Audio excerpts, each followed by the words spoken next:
Okay, let me unmute all these. Not well, let me unmute Vince because sadly, fucking will. All right. Hello. Hello. Is this thing on, dude? Can they hear me? I think they can hear you. All right. Welcome to TTF Live episode 127. Holy shit. I'm gonna keep saying it. It's fucking funny and crazy that we do have 127 episodes of this show, and somehow you guys ask for it.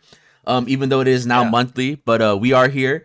And that's happening, man. Yeah, and that's not counting the forbidden podcast that that we do have somewhere on the blog spot that KSEX found recently, or Crockett. But anyway, Will is here.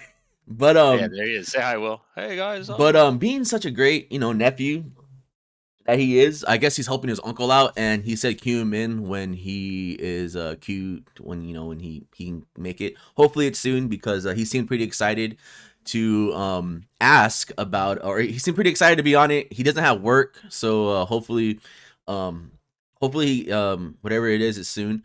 And also I've figured out something that I'm very grateful for the internet connection I have been having lately with the 0 drop frames and everything. But the only thing now that happens, and it's very interesting, and it always happens every night, is that sometime around between the times of 11 and 12, my internet dies for like 5 seconds. So I don't know if it's Cox like saying, hey, I'm gonna try something out because no one's up at that time. But during that time, usually the internet goes out. I might restart my router, but it might happen. I'm just letting you guys know. And if it's something that happens during TTF Online, maybe I'll figure something out to good thing it started earlier. That helps. And if anything, like if I have to buy like Street Fighter 5 for Vince so he can run the lobbies, where if my game dies, those matches don't die, maybe that'll be something. And I'm pretty sure Leomar, I think me and Leomar were talking about it sometime, about like him hosting the lobbies too, just in case the internet dies at the house and the lobby won't go down, they can still play and stuff. But yeah, there is not a whole lot to talk about. Not a lot to talk about. But yeah, and also thank you, Nate, thank you for the sub. I have the alerts muted. And also remember, if you guys want to hold on to your subs for the tournament, TTF Online, remember that every sub, new, old, or gifted, I will add an extra $1 to the pot. And just, I guess starting today, I'll do that for people who might not know that. So during this podcast, so for sure, I'm guessing, Nate, you want me to add that to Street Fighter. So I'll be more than happy to add that for Street Fighter. And remember, tier 2s count as 2, and I think tier 3s are $5, I believe. If a tier 3, I believe it's like 5 sub points, right, Vince? Or something like that. And there is a rare couple of people out there for some reason that have the Ariana Grande emote. God bless those people. Hopefully they're enjoying. Yeah, and yeah. So let's get this started. How we always start. Remember that there is a questions part of the TTF Live, and it's if you're a part of the Discord, you're more than well. If you have a question, just go to the Discord and ask away, and we'll try to answer as much as we can in the end. I don't mind some troll questions or some funny ones, but usually, we know which ones to skip and not. And yeah, there are some that are better than others. Yeah, a lot better than others. But anyway, let's start the day, the night, the evening. Vince, how are you doing today, brother? Not too bad, man. It's been a pretty wild week at work, and it's gonna get pretty crazy next month. But for the most part, I'm doing pretty good, man. It's good to be here, and there's a lot of cool shit to look forward to this month. That's good to hear. That's good to hear. Hell yeah, man. Yeah, I've been pretty motivated to do a lot of different things. Not looking for a job is one of them, but hopefully soon. But besides that, one thing at a time. One thing at a time.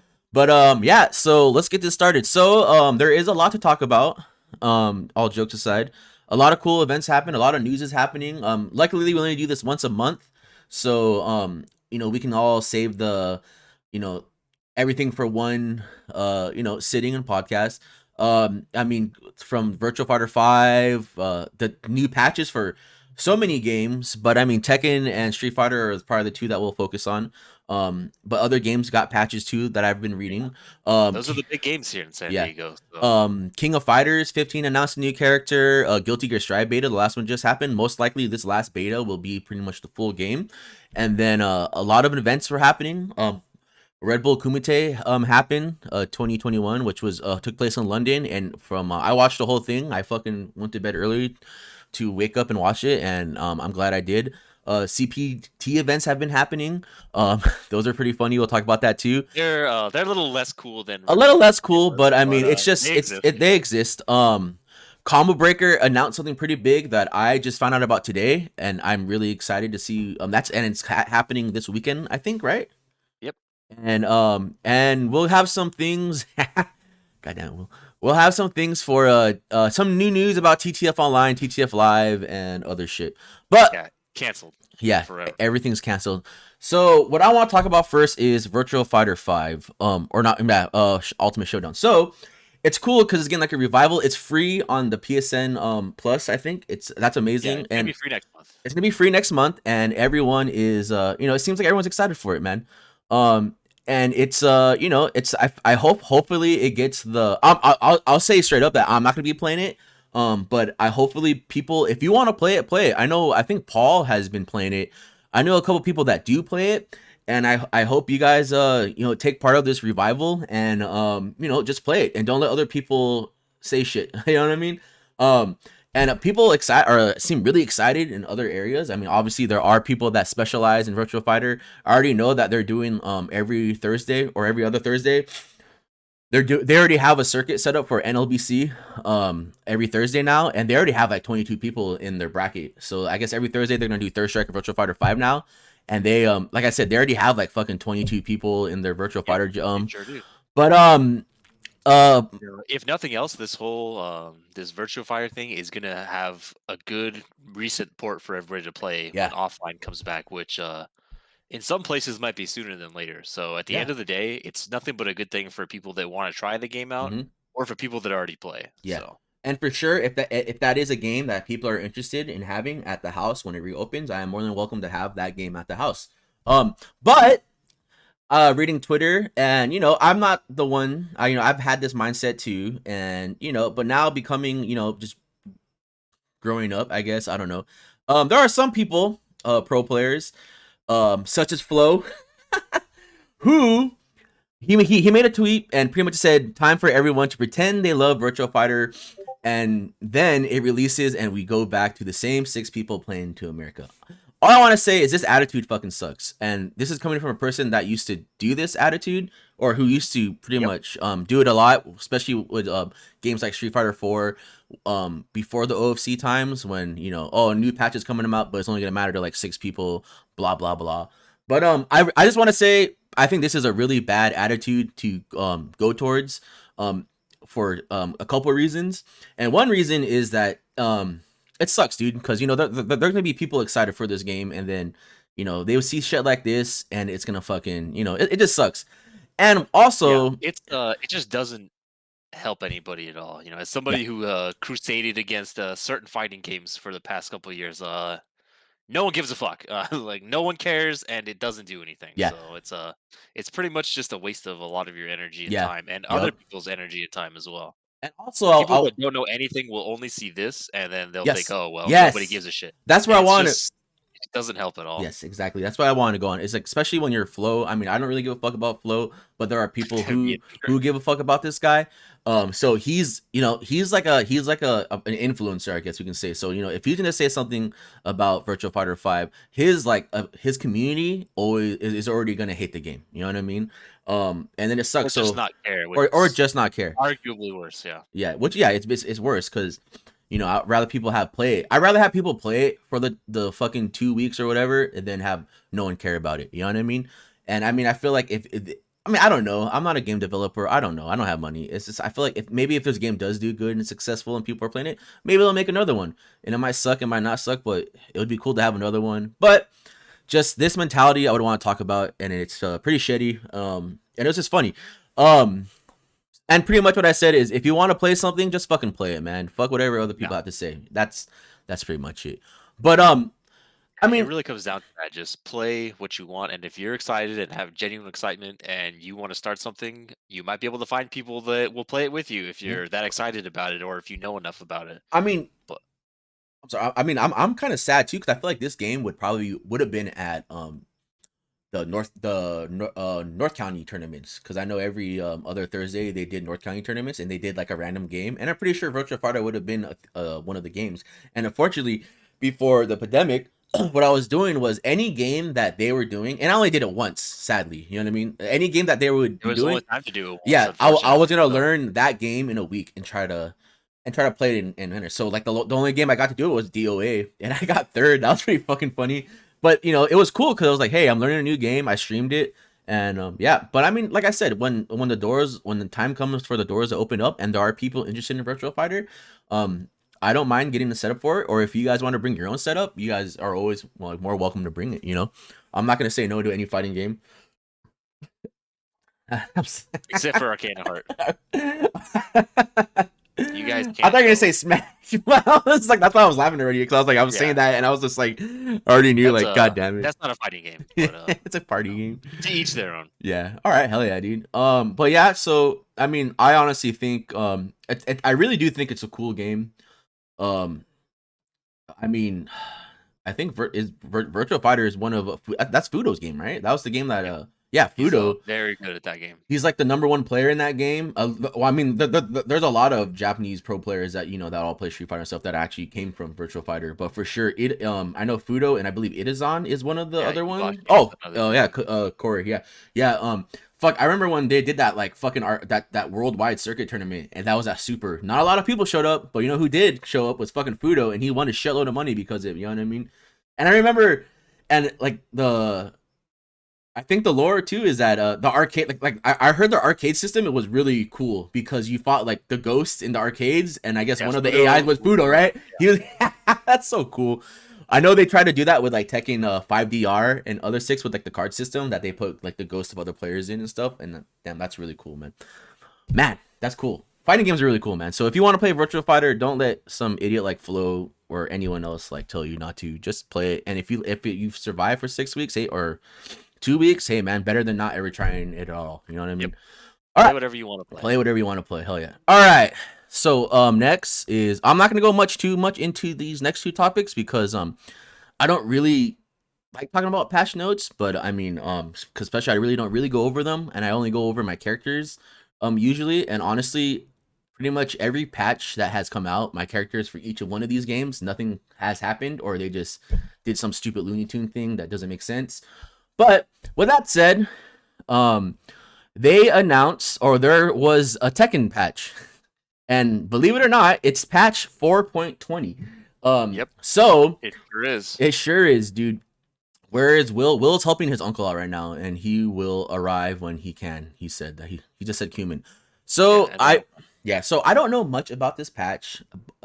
Instead, or the only the only things I know about this patch is everything that I read from Twitter. So there are a lot of happy people and a lot of, I don't want to say upset, but a lot of like why did they do that, people. First of all, that what I will say is that apparently Lydia was a problem. I didn't really see her oh, as a problem. I think she was really good. She had really good damage off. I think she was broken, but not like Leroy and Falk broken. But the funny thing to me is that they pretty much fixed her, or this patch came out like they nerfed her faster than they ever nerfed Leroy or Fuck. You know what I mean? Like she got the treatment really quick. And from what I heard from people that used her on Twitter, like Kane and some other people, they were pretty upset about it because they felt like she got, it was unnecessary for some of the things they did to her. That some of them said that all she really needed was like damage nerfs. That's about it. Oh, there you go, Leomar. Thank you. But they pretty much shot her in the head. Yeah. So like she's one of those things. All they could have really done maybe was just nerf her damage and other things, but they pretty much just made a lot of her like strings and everything unsafe, like really unsafe. Um, I don't want to say they made her unplayable because like I will go into like pretty much how they said that Dalsum was unplayable, but look what happened over the fucking last weekend, pretty much. yeah, But I people talking about characters and talking about the game is 900,000% worse than people just playing the game, and it drives me insane, and I can't stand seeing it. But the yeah. problem is there are no events now, Mm-hmm. and that's all people can do, and it just it creates this just horrible environment that is, I think, very detrimental to any game's success, no matter what it is. It's terrible. Yeah. But that's my opinion on most of these things. Do So you feel like, since we're all basically online, so do you kind of feel like, everyone is just, obviously everyone is on Twitter and Facebook and on online. So what they're only really seeing is all this. Look at this broken Lydia shit. Look at all this tech. Look at how shitty this character is. Cause I have this little clip of me getting fucked over. Look at this. Look at this. Because there's not many of these offline events where everyone's there and everyone's using these characters, like, and like, obviously Lydia's broken, but there's only one in top 8. So they're kind of ignoring her because, oh, there's only 2 or 1 in top 8, whatever. But then there's no tournaments to watch, so everyone's just looking at online and everyone's adding Harada, Michael Murray, everyone, like, this character's bro. Everyone's just, it's like that meme where, like, like, it's like the handsome guy that likes Resident Evil 8, and then the ugly, and like people just yelling like, I don't like Resident Evil 8, like one of those things. You know what I mean? yeah, first person Resident Evil isn't Resident Evil. Yeah. It's just, Sure, it's one of, yeah. But I'm just saying that I was wondering if that has anything to do with it, because there is no offline events where we can't see a lot of people in one tournament, or just, I mean, obviously these online tournaments have streams and everything, but I feel like a tournament that's offline and streamed, like a big one, will always have more viewers than an online tournament. Yeah, and the real problem with this game and Street Fighter 5 is that the online is so shitty that Yeah. you don't get a true experience. You can't really see how things really are going to play out because Mhm. you just don't know. It's basically two different games between offline and online. Yeah. So that creates another separation, and it creates another environment where people just don't want to play at all, which I understand. But if you're not going to play, you should shut the fuck up about stuff on Twitter because you have nothing relevant to add to Yeah, anything. I feel like it's just, that's hard. Like, no, it's not hard actually. It's just one of those things where it's like, I feel like that's everyone's go-to excuse is online. And Which is somewhat valid. no, it's a very valid excuse, but it's also one of those things where it's like, yeah, I mean, it's like it's a record on repeat, because there's just so many players right now, like good players, that are just still grinding online. And I don't know if you're gonna make the excuse, oh, they're already good, so it doesn't matter, blah blah blah. But I mean, there's still players out there that I've never heard of until online tournaments. And I mean, they're putting results in. And I was thinking, will they put the same results in as soon as offline comes back? And I think 100% they will put the same results in. But it's just that, I mean, it's tough, man. That our only practice right now is all like online shit. And I mean, I just want to give it to the people Yeah. putting it out. I just want to give the people playing that shit. Is just that it's heartbreaking. It's hard, man. And I'm gonna save my bitch calling later, but it's just like, it's tough, man. And if there's people out there still grinding, like I said, it might be easier for them because I mean, they're good and they already have that, like, the cred and everything. But I mean, just for all those people that are just grinding out there, I mean, it's tough. Online sucks. Take it from me. But it's just, if you want to play and practice, it's something you got to do, man. Because I guarantee you, the guy that's been playing online and grinding out, is probably gonna. And then if you stop playing, like seriously stop playing, I'm pretty sure that guy's gonna get way better, like put more, be way better than you, and then you're gonna be the one making excuses, and you're gonna look like the fool. It might not either, but I mean, just don't be the play me offline or online guy, Don't be that guy. No one gives a shit, dude. I can tell you that. No one cares. Yeah. So the Tekken 7 version 4.20 came out. The who got the buffs and nerfs. I feel like a lot of characters. I feel like Lydia got hit really hard with the banhammer. I feels like some characters like A King, Fang, Armor King, Hayachi, Lily, and Fang seem to got some really nice. There it is, Vince. So have seemed to get really some good nerfs and stuff. It seems like a lot of people are, like I said, a lot of people are really happy, or a lot of people are really kind of upset. And for me, the upset people seem to be people that hated or Lydia players, and the people that hated these characters that kind of got buffs. Dragonov's down 2 or down 1, the little leg swipe. It forces crouch apparently now, I believe. It puts him in a crouching state. So which is pretty good. It's really good. It's fucking amazing. Pretty good, It's now just running two and down two. It's even more of a game plan now. So You that's cool. know what That's good for you guys. I was laughing at is I recently started playing Street Fighter 5 again a lot more, and I've been playing with Jed a lot. Yes, you have. I've been playing with Jed, and then I don't, because I'm not an asshole. I don't have the stream on. I just leave the chat on when I watch Jed play. So I was rewatching it, and I know every time I killed him with like the V trigger EX command throw, and he's always, why does that do so much damage? And it's always you don't understand. Damage, yeah. You don't understand. He needs it, dude. Always, anytime something stupid happens in any fighting game where it's like, why is this a thing? I just always hear Vince. He needs it. You don't understand. He needs it, dude. It's just like any geese combo, any like fuck, just any like something stupid, dude. Just it's so funny, man. Or like when it makes it a bit more manageable when there's just some shit that just is wild and it's like, you know what, he needs it. It's fine. Yeah, that's V trigger in a blender right there, man. When I was playing Yuri, when I got hit by Yuri and all those, I was like, yup, he needs this, man. He totally just needs these two reflectors. Or it kind of somehow makes it a little bit easier instead of like really just complaining and stuff. It gives you a different outlet to just kind of really put it into perspective. You're playing a fighting game, like shut the fuck up. It really does help. So yeah, I think so at least. No, it's just that's just really funny to me though. But like it seems like the patch was actually pretty cool. But the reason why I really don't care about patches these days is because, like I said, the characters that I use usually don't get anything. If not even a buff, it's a bug that they fixed that I didn't even know existed. Yeah, just some shit that you never even knew. It's like, by the way, we fixed this, and it just gets worse. So basically with Kuma, nothing really changed for Kuma in this patch, nothing. So it might be a good thing, it might be a bad thing. I would think I wouldn't mind something, like at least something, but I mean, the last patch they gave him the new move, and they just nerfed some of his damage, and they really just didn't touch any of his moves that bad. They just damage wise and some like frames on some moves, but in the end you're still able to play him the same exact way.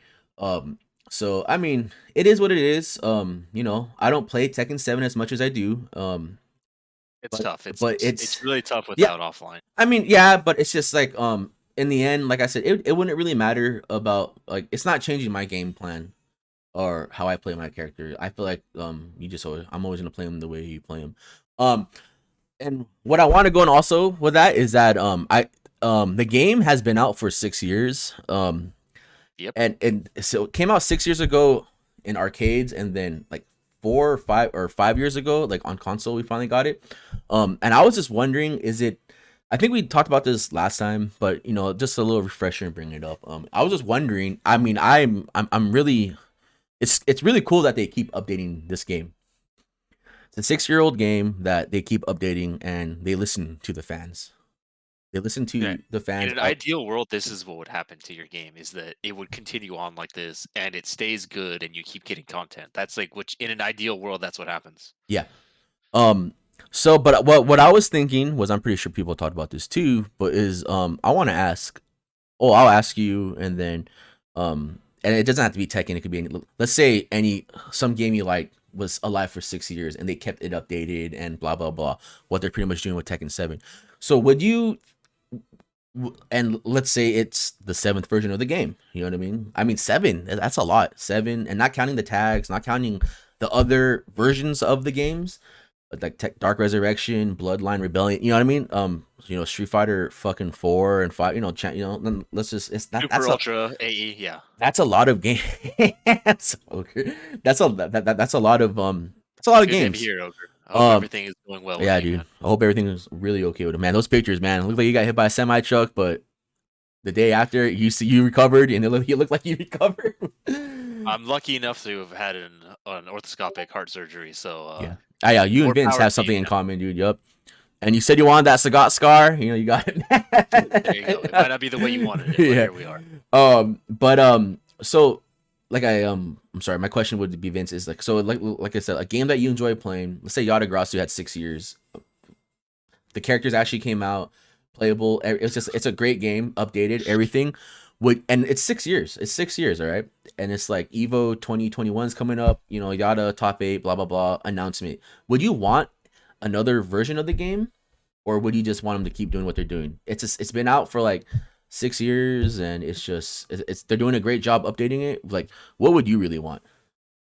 In Magical Christmas Land, where things would work out how I would want them to, is it's patched to the point where the game is like in a really really good spot. Which I don't think any of this is ideal, but this is what I would want.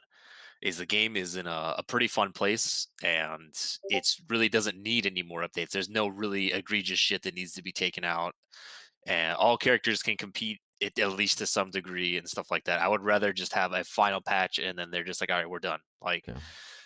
Um, like kind of how people wish KOF 13 would have gone. Like if they would have got just like one more patch to really kind of balance it out a little bit and then just leave that game alone forever.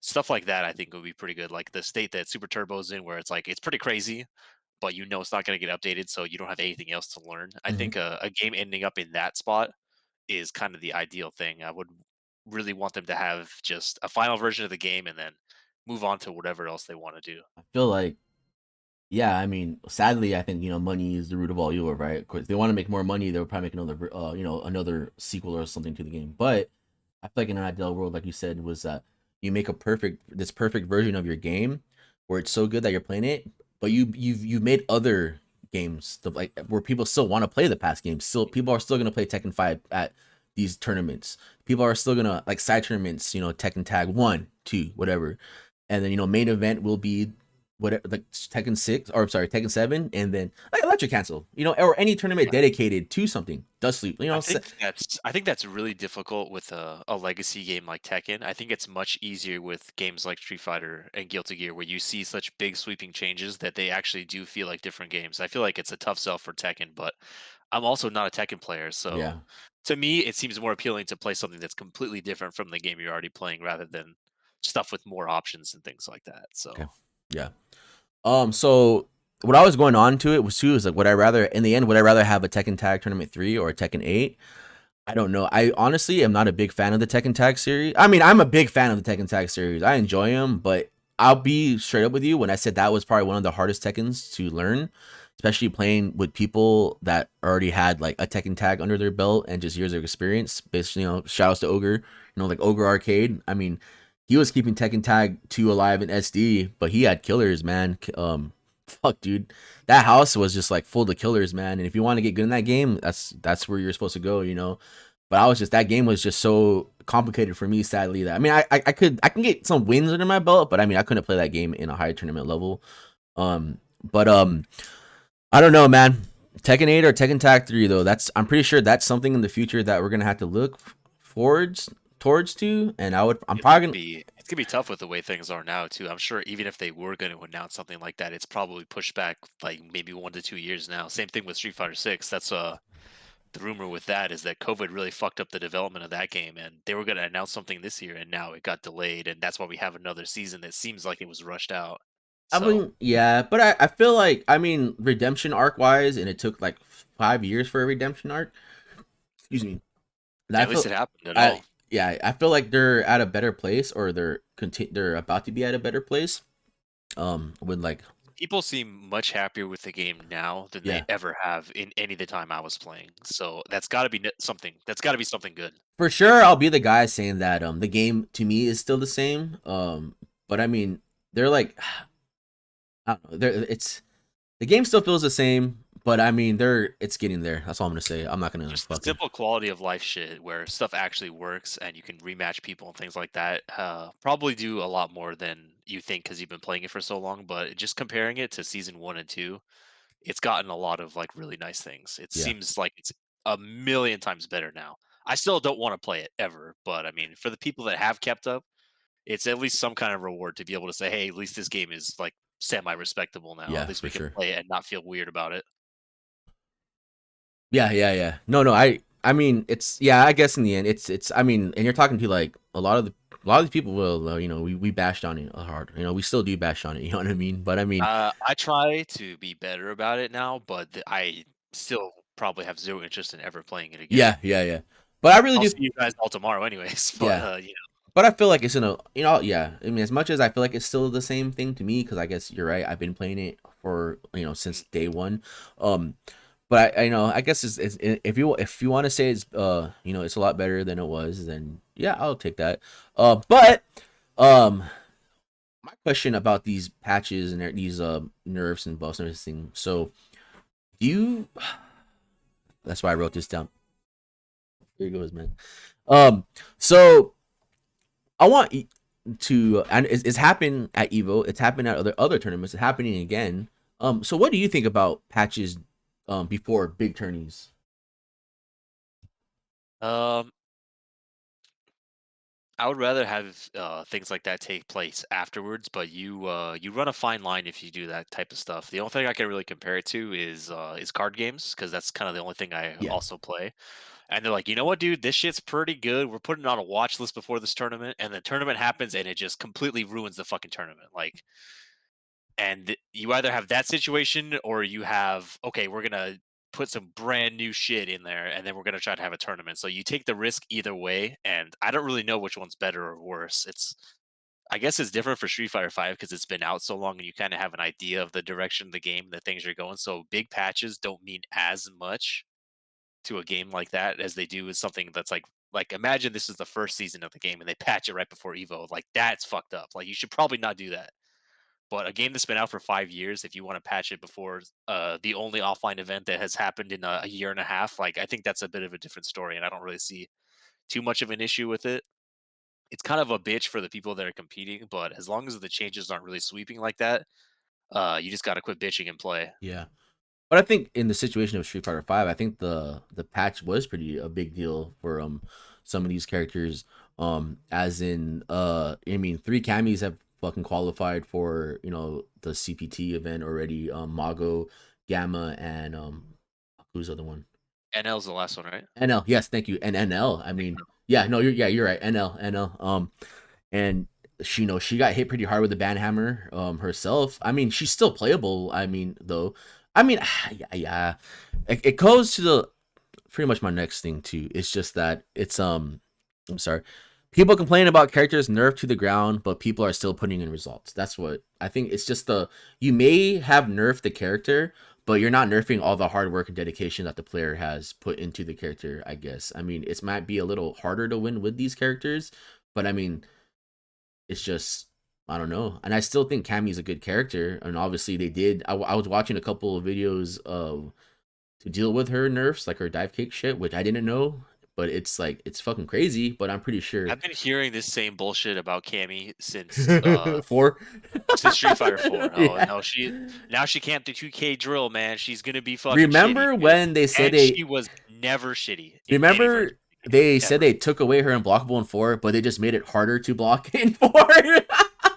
Yeah, we removed the unblockable, but we created 4 more with it. So good Yeah. luck. Even So though it's technically blockable, you will never block it as a human being. So have and, fun. and especially like characters with Abigail when they say okay, so this is the only character I say where they say they nerfed him, but what I think is they fixed him. As in his hitboxes were so weird where it was one of those situations where like why can't I hit him during this? Why can't I whiff punish him? Why can't I do this? Why? Like his arm is stretched out, but I can't Yeah, hit it. when every other character is designed with these enormous hurt boxes in mind, and you have a character who's basically an entire hitbox, and they don't follow the same rules, it seems kind of strange, right? Yeah. Shouts to Kuma, by the way, with the small legs, and you need like other combos to Yeah. actually. Things like that, at least they visually make Yeah, sense. You can yeah. visually see this motherfucker's got tiny ass legs. So Oh yeah. even though it's really annoying, it does technically make sense. But yeah, that shit still sucks. Character specific combos is just something that I've learned to accept, It's but part I of can see life, why I people think. don't. Yeah. Yeah, I I can accept it, but I can see why other people will really take issue with things like that. But for me, like I mean, I've been just playing for so long. It's like this is just what you have to do. I mean, you're also like you're either on you're either on the other side of the fence when it happens. You're either the guy that's getting hit by the Kuma only wall combo that kills you, or you're the guy doing it. You know what I mean? Or you know what I mean? It's just like it's fuck, man. It's just one of those things where is it my fault that for some reason Akuma can infinite Abel and Sagat? You know what I mean? In Street Fighter 4, I mean, Is it my fault that in Vanilla Akuma could infinite most of the popular tournament characters? it No, it wasn't anybody's fault but the was game's. So yeah. if you pick Rufus, Balrog, Abel, or Sagat himself, I like mean, you might as well just pick a different character. I feel like that's the beauty of fighting games too, where there's character specific things to do, and I always thought that was It rewards people that actually play and keep up with it. It's cool. yeah, I It's a liked thing. it. For instance, was like fucking Balrog can cross up or not Balrog, not Balrog can cross up. I've seen Bar cross up, Yeah, by the way. good That one. clip is somewhere in on Will's stream, dude.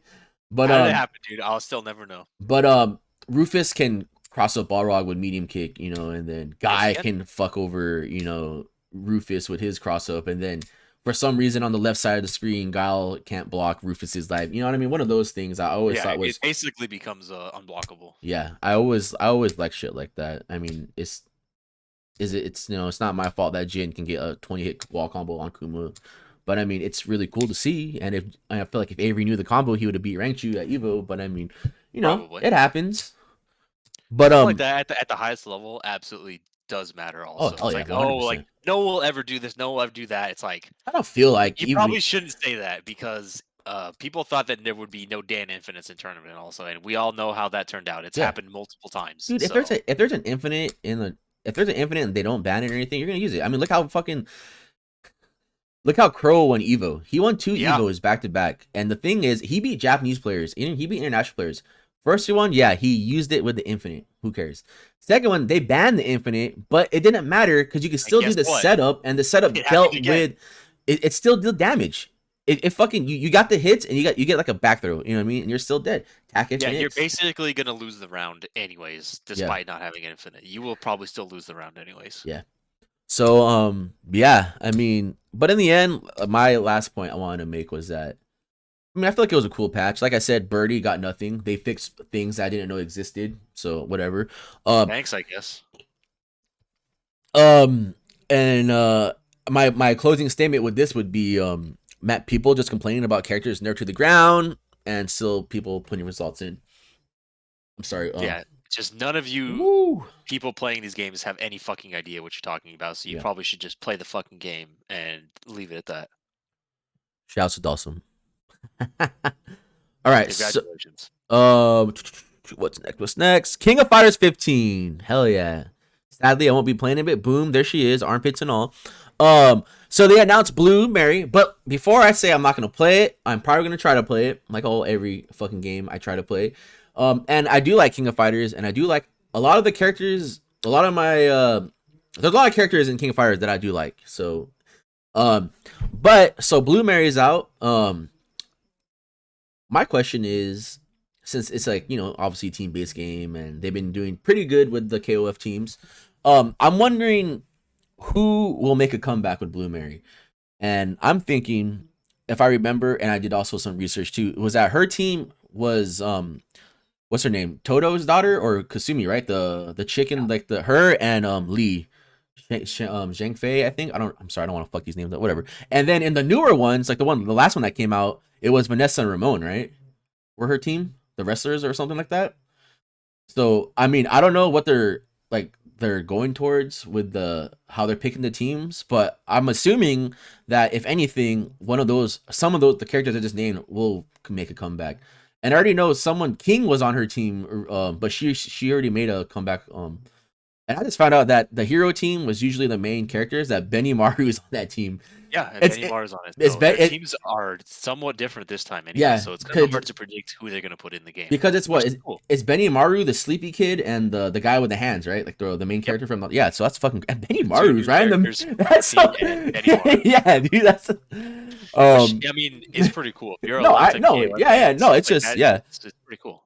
So my question is um, so playing it or not, Vince. I wish Will was here, but playing it or not, what team would you like to see come back, and or what characters would you like to see come back? You know, as far as will I play it, I will buy every new fighting game that comes out. I haven't really missed too many, and I'll probably buy this one too. I bought 14, and it was a disaster because that game wasn't very good for me, at least. It didn't really offer anything to me as a first time KOF player, so that was kind of unfortunate. But I will definitely buy 15, like I bought all the other ones, and one of the very few teams that I even like at all in King of Fighters. There's a lot of really cool characters, but Team Elizabeth has some pretty sick characters. If you don't know who that is, that's Elizabeth, who's an okay character. That's Duo Lon, who is I think a pretty cool character, and Shen Wu, who I think is one of the coolest characters in King of Is Fighters. Duo Long the guy with the smoke screen and the long Yeah, arms? That's duo. He's like technically dead too, right, or something in his story. A lot of people are technically dead, but a lot of people are technically not dead after KOF 14 So which story. one's So Elizabeth then? I don't remember that one. Who's she again? she's the one with like the real fancy dress, and she's got like He has the piano level, right? she has the Okay. It's that one. That's Okay. one. Okay. Yeah, Shenwu is one of the coolest fucking characters. Who doesn't like a guy with a Hawaiian shirt? Just straight Yeah, up Chinese boxing Shen dude. is awesome. There's a lot of really cool characters in 2002 also because Watts gave me the game and he's like, "Yeah, you just do shit in here," and that's a lot of fun. That's a really cool game. So Yeah. it has a really rich character roster, and if it's like all the other chaos, it's gonna have a shitload of characters. So I just hope that this game has something to offer people who are coming into the game for the first time. The good news is that it's gonna have netcode that's playable. That So that's really good that you bring that up because I was thinking too because I feel like the step towards to a lot of these new games are making it easier for people to play, and I remember KOF has always just been really hard to get into. You know what I mean? Like it really is. There's hard to the get problem into. is that it's the only real good tutorial for that game is the same one that's existed for like 20 years, the Dandy J one. Yeah. And so something like that inside of the game would be really good. That's something that for Strive's faults, which some people think it has more than others. The mission mode in that game seems like it's going to do a pretty good job at teaching you how to play the game. Things like that, I think, should be in more new fighting games, and I hope that KOF has something like that. If it doesn't, okay, that's fine. But I think that a lot of modern games should have things like that that will make people want to play. The only tutorial you ever need for King of Fighters is the backyard TTF and just hope Watson, Josh are in the back lane, on the Basically, yeah. PS. I mean, if you're fortunate enough to have locals like that, that's like the best thing about it. But the problem with 14 was basically the only time I could ever play it was at my house when people came over or at TTF, and it's like if nobody's playing there, what am I supposed to do? So Yeah. All right, all right. Well, yeah. So going on to the question, I hope Team Southtown makes a comeback, which I'm pretty sure. Oh, I don't know if they are. I mean, but I hope Geese. there's been teams where Blue Mary has been on Billy Kane's team, so I mean it's not out of the realm of Yeah. possibility. So I hope. I mean, there's a lot. Like I said, a lot of cool characters. Geese for sure. One of my favorite fighting game characters all time. Billy Kane and even the guy that was on his team, the last one. Dude, who's the butler looking dude? Hissan or Hein? Yeah, that guy was really cool. But for sure, Geese, Shenwu, the sick ass drunken boxing guy, the kickboxer guy, the Toki what's that guy's name? He was like Wajai is fucking sick, man. Yeah, that's a really cool character. Some of the big bodies like Raiden would be cool. Tizok would be awesome. Even like, team villain too, man. That new guy they made, that guy was funny as fuck, man. But hopefully he makes a comeback, maybe. Yeah, there was a lot of real big hits for the new characters in 14. There was a lot of pretty big misses too. But I mean, that's just the way it goes. Do you think they'll ever bring Ash back? Technically, 13 was supposed to wrap up the Ash saga, but everybody pretty much came back to life after 14, so they could really do anything with that. So I remember one of the endings, like they found. I'm trying to remember the team. Was the CP kid on the team with that girl, that like the lolly girl? Remember, like that girl with the electric girl? You know what I'm talking about? Who was on her team? That was the Sand guy, him, and Sand guy. Okay. We don't have to. And I'm not sure. We don't have to get too crazy. I wish I knew more. Yeah. That was the. I felt like the newcomer, the new world team. So I'm not actually. I felt like in their ending, it was one of those like they found a crater with a glowing body, and it was like I thought it was like Ash or something, but I don't know. Yeah, the lore of that game is once you kill Verse, like all the souls in there gets released. So technically everybody's alive again. It's some wild and crazy kid shit, but I mean it's fine. The homie Pain can bring everyone back in the end, so it's cool. Anyway, so yeah, I know we do have our whole arc is worthless basically. I know we have our but shouts to our KOF players anyway. I mean, there's not a whole lot of you, but I know there's a lot. I hope the game is good for you guys. Once in a while, find out more about that game. These character trailers are not really doing it for me. It's cool that they exist, but I would much rather see full matches or a mechanics breakdown, something like that. I think that could do a lot for the game, but I don't think we're ever going to get it. I always did enjoy though that once in a while at the house someone would show up and like, oh shit, KOF's here. When like Eric or someone's playing and like they're just excited that they're playing it, man. And yeah, just like and you'll get like 5 people at the setup, man, and that's like pretty cool. And also some of my favorite Evo moments also is one of my favorite Evo moments is that one year where Tokido was in top 8 of everything and he was in top 8 of KOF, and then I think it was me, Vince, and J Flow, and it was like a side tournament game. But we watched all his matches were sick, man. His Mr. Karate was so sick, dude. Yeah, But it's a shame that stuff like that probably won't happen anymore. But for yeah, the times that we got things like that, I really enjoyed it. So hell yeah. All right, up next, let's talk about. And I'm not gonna talk about this one. This is more for Vince because I didn't play in it. But the Guilty Gear Strive beta, it had its final beta. And I didn't play in it really. There's like a reason why I didn't play in it. Half of it's me being lazy. But I let Vince roll my capture card so he was able to stream it, and it seems like he was playing it a lot and all that jazz and everything. So the days that the internet cooperated and let me stream were very nice. So what I want to talk about, or I'm gonna just go over the bullet points, and I want you to take over. So I mean, how did the last beta feel to you? Um, and I hear a lot of mixed feelings towards the game. People do not want to play the game anymore for some reasons. A lot of people that were interested in it seem not interested in it. I feel like it's come to the play the game or not type of situation. Who do you think some of the stronger characters are now that the last beta was out, and some of the weaker? And what do you think still needs to be done with the game? You want me to just take it away, dude? Yeah. I'm sorry. No problem. I just wanted to make sure before we started that Yeah. that was there was No, nothing new actually, I like want to that. know what Will wanted to sound like. Yeah, go ahead. Will, what do you think about that one, huh? All right, cool. The last beta compared to the first one, the main concern for me is whether or not the netcode functions and how the lobbies ended up changing. And the lobbies, they still suck. They're better than before because you queue up at a station, but there's still issues like people moving up and down floors and causing the game to crash that Oh are kind of a man. pain in the ass. I mean, ranked mode means nothing to me anyways. So Mhm. a lot of these issues didn't exist for me because I just was spent all my time in the park where I could just instant rematch people, which thank God they added that because that shaved a lot of time off. I think I played for less days this time, but I got in more matches because of how good instant rematch was. It really is. As soon as you click it, you just get into the next game and that's it. It was fantastic.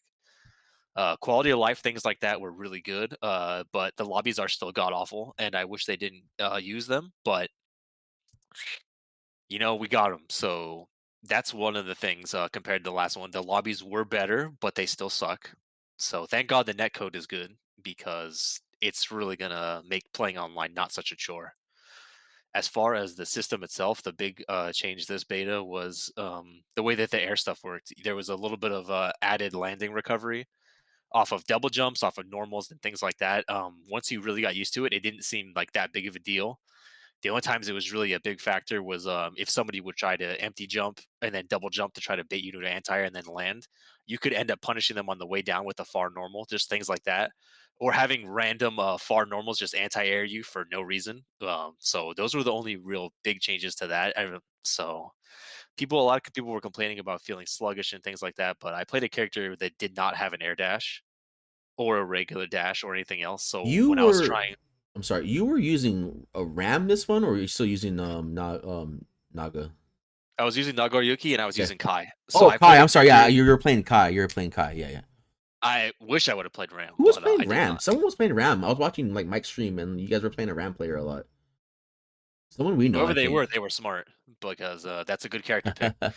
But yeah, I tried Kai out just to get a feel for how the air changes felt, and for the most part, like coming down with normals and then having to wait a second to press the next one, that was the only real concern. But once you got used to it, it um it didn't seem like that big of a deal. Besides the things I outlined, like getting really far anti-airs and things like that. Another one was they actually made anti-airs work, which was really cool. So 6Ps felt very good. They felt like how they should have felt since the beginning. I don't know why it took 3 betas for them to become real anti-airs, but hey, better late than never. And I just wish that more people would be able to get bigger conversions off of them. Because as it stands now, if you get a counter hit 6P, like you get a hard knockdown, which is pretty good in this game because there aren't a lot of them. But there are some characters who can 6P and get like big combos. Like Nagoriyuki could 6P counter hit, and then he could cancel to a special, and he could juggle you and get like pretty good damage. Nice. Soul could do the same thing. There's characters that had privileged 6Ps that could get huge damage off of them. And then you got characters like Kai that get 6P and you maybe can get a follow up sometimes. Hmm. I mean, I get that they're trying to test everything out, see how it works, but if they're gonna do anything, the 6P should give a bigger reward for actually hitting. But hey, it's a welcome change because they were basically useless before. And now at least every character that I tried so far and that I saw playing had a decent enough 6P to actually stop people from jumping. But the reward might have to get a little bit better on them. But it's a good start, I think. Those are the two big ones that I wanted to test out, which I did. Character balance and things like that don't matter at all because I am hopeful that there will be more changes before the game comes out. But if not, it's going to be interesting day one because as it stands now, um, if you do not pick Soul Bad Guy, um, Ram Lethal Valentine, Ram Lethal, Zato, Is Anji on there? May, I can tell you right now, no. Okay. Or there's another one I'm not thinking of. I think Potemkin is still really good. I've heard a lot of people still complaining about Potemkin. Yeah, just because you don't get in for free for with an armor move doesn't mean that all his other tools Do don't like million exist. damage, yeah. He can still pot bust you from half screen, and that is gonna stay in. Love So that. practice the Kara cancel if you're gonna play that character. Oh, he has a Uh, card cancel? I Okay. think yeah, people were like, "I wonder if that's gonna stay." It's like, why the fuck would they remove a Kara cancel? But then I thought about how the game actually is, and I thought, well, maybe they will take it out. But if anybody paid attention to the Red Bull Kumite matches, one of the Potemkin trials was to Kara 6K into Potbuster. So Oh, nice. I'm fairly confident that that is going to stay in for the final No, they're game. gonna put it in, but you can't do it. That's And crazy. yeah, so if you're gonna or Eno seems pretty good too. If you're not gonna pick any of those characters right now, you are probably not gonna have as much fun as a lot of the other people are going to. But we'll see how the game ends up shaking out. For those of you who pre-ordered it on the 8th, and for the rest of us normies on the 11th. But the character balance is kind of wild, and it doesn't really bother me too much because I've played release games that have had even more fucked up balance than this. I played Blaze Blue Calamity Trigger. Like I played that shit a lot, dude. I put a lot of hours into that, and that's probably the most fucked up release version of a game that I've ever played in my life. Hmm. So it strives in a better spot than that, which it seems to be so far from our limited time playing it. I'm not really gonna have a problem. If you pre-order, you get it early. If you are playing it on PlayStation, if you pre-order it, you can play it on the 8th. And if you have PC, you gotta wait. You don't get the game early at all. So anybody that pre-ordered on a console, you can play it early. But yeah, sorry, I didn't read any of the chat. I was kind of rambling a little bit. Let me see if Oh, that's anything. good. That's good. Yeah, Crockett was definitely playing Ram. My bad, sorry. And his soul was the real monster though. As soon as he found out that Far S was a button, it became very hard to beat him. So That's yeah, cool. his soul was definitely legit. If you think Faust is good, Kadar, I'm glad that you like Faust, but I'm not too sure about that character. So, but I'm glad that you enjoyed playing Faust. But yeah, as somebody who has played Faust before, it seemed like it was really not worth it to play that character. But maybe something different will happen. I think he has really cool RC shenanigans. I think that out of a lot of the characters, he has some of the trickier ones. Like teleport command grab and instant land command grab stuff seemed really good because you get a free 50-50 from instant overhead. But other than that, the character seems pretty whack to me. Seems pretty bunk, but I'm not sure. It's really hard to talk about character balance because the game's not out yet and nobody knows shit. And anybody thinking that they know shit is they're full of shit, dude. Don't listen to them. And let me read the other question in here. People don't want to play the game anymore for some reasons. The game is not even out yet. So if you're basing your opinion on whether or not you want to play the game off of two betas for less than a week at a time, more power to you. But I'm gonna wait for the final game to come out before I talk too much shit. There's obviously you can see some of the things that may become an issue with this game, but I'm not smart enough to know 100%, and I don't think any of you guys are either. So I think you should wait and reserve judgment for when the game actually comes out and you get to try it for yourself. You get to see high level play from multiple people. Kind of reserve your judgment. There are things that obviously are bad. Like we know the lobbies are bad and they're not going to change. We know that the character balance is a little questionable. I'm hoping that that will change, but if it doesn't, figure something out or pick one of the good characters, man. I don't know what else to tell you. There, Josh VODs where he beats up on Corey. Has Corey played Guilty Gear before? Because that doesn't mean as much as you think it does. You've never been wrong about a strong character in any fighting game. Did you play any Soul Bad Guy players, Kadar? I think you gotta realize that you're talking to Kadar before you start talking to Kadar. I'm I'm willing to give him the benefit of the doubt. A lot of people aren't, but I am. But Oh, uh, if I'm down too, but you just gotta remember. if you have played against or watched anybody play Soul or Ramlethal, and then watch somebody play Faust, those characters are not comparable. I don't think. Basically, Ram putting you in a blockstring infinite in the corner for no meter whenever she feels like seems much better than Faust getting an item that can make him lose the round instantly and having buttons that don't convert off of anything when she can get an entire combo off of a far slash. These things seem to be not comparable in my eyes from what I've played, but maybe you saw something that I did not. But as far as overall impressions of the beta, I can't wait to play the game when it comes out. I can't wait to mess more with the RC stuff. I feel like people that are saying the game is really simple and it's kind of figured out already. I think that there's going to be some RC shit that's kind of fucked up. Like I found out about it super late into it, but if Kai does like close slash and does a jump cancel and you RC immediately in the air, you get like a free high low that's impossible to react to. Just things like that. And I think that there's going to be more characters that can do more shit like that. People didn't realize that red RC during a combo gave you hard knockdowns. So characters that can't get conversions were getting really crazy shit off of it. Like people were like, the big Zato complaint was he gets nothing off of his 5P. But people were doing 5P RC forwards, and they were doing leap and picking up for full combos afterwards. Yeah, I It's saw just that. a character that never got anything off of his 2P could get something for meter now, and it seemed like it was really good because you put him in the corner, and there's just shit that we don't really know yet, and the limited amount of time people have had to play is just really not enough. And you should make a judgment after the game's actually out.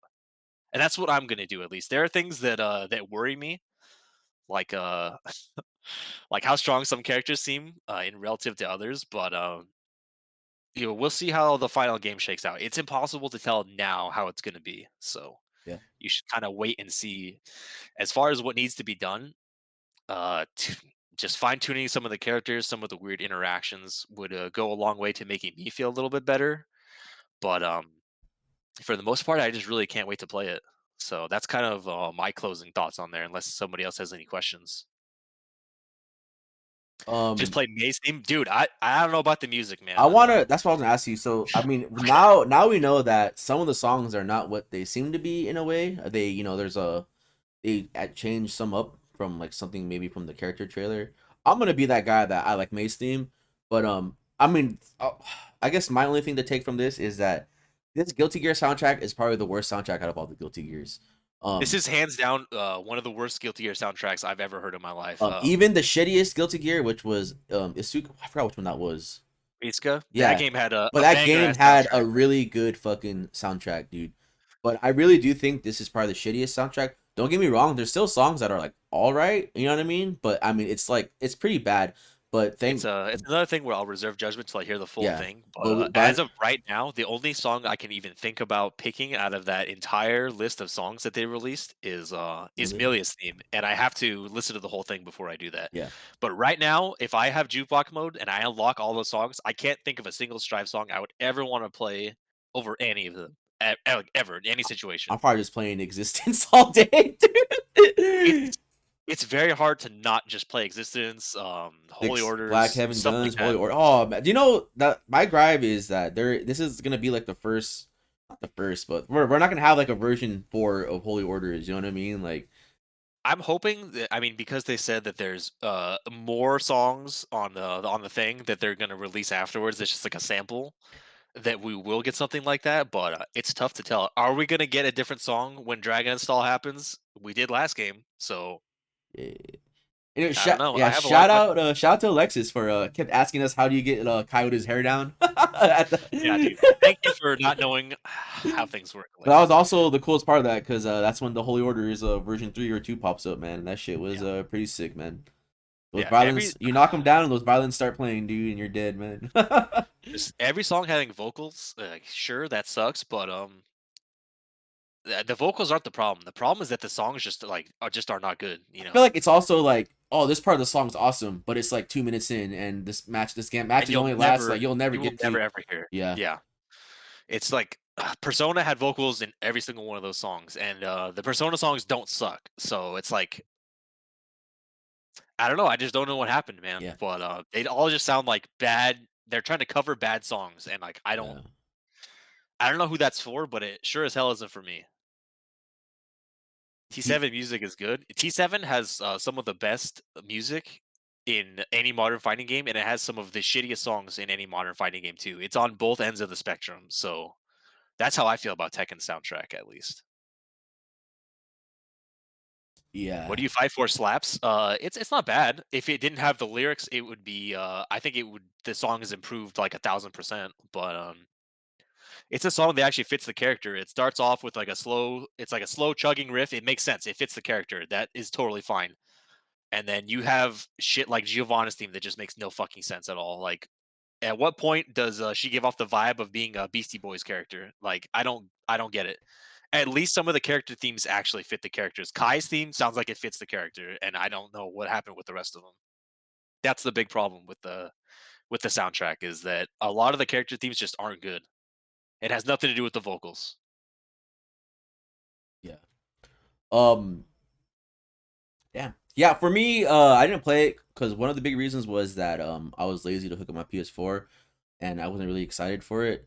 It Um, was much less time than the last beta too, so you really had to get you to like jam games into the last 3 days. But I that mean, one the first one too. didn't work for 2 days, so I mean that's why we got the extra time in the first place. That one too, but also just the things that I heard. Well, I guess it's also me being a bitch because I didn't want to play because of what I heard they did with Leo. And then basically I don't like this version of Leo in this game. I Fair enough. it's and I went over it when I was playing the beta. Is was that they took a lot of his moves away that I really thought made him cool, and Leo was one of the characters that I used because I thought he was cool. So his recos I liked a lot. His combos that led into the recos were really cool. His air move that you know, his air game is really trash garbage in Strive 2. Because it If you were saying things that were character specific, I would agree with them. But that's you just basically named like the entire cast. Like they all suffer from oh that yeah, I same know problem. that, but then it's just that But that's as that's long a as you reason think why that I those don't like it. Yeah, so I mean, yeah, as long as you don't think those are the things that made him strong before, and those are just things that you like, then that's a no, perfectly fine reason no, to I not don't give play a a fuck if character. that made him strong. I Yeah. just thought that they made him look cool, and they Because gave it him yeah, because it didn't, but, yeah, yeah, they were really cool. The yeah. things that made Faust strong and cool before don't exist in this game, If they so took that's why his I didn't play him. if they took his back turn out, his back turn stance, he wouldn't be. I think he would be shit garbage. That's like his. I feel like that's his like big thing, right? Yeah, Is his if back stance? Like yeah, basically, that's the most unique aspect of that yeah, character, and if that doesn't exist, then they buff that move, so you're like plus a million, dude. That yeah, shit. imagine you have a character that sets swords up, and then she can't do it in the next Yeah. game. That would be pretty weird, right? They would probably not do that. Or gave like Axel a sword, not a chain that reaches halfway across the shit.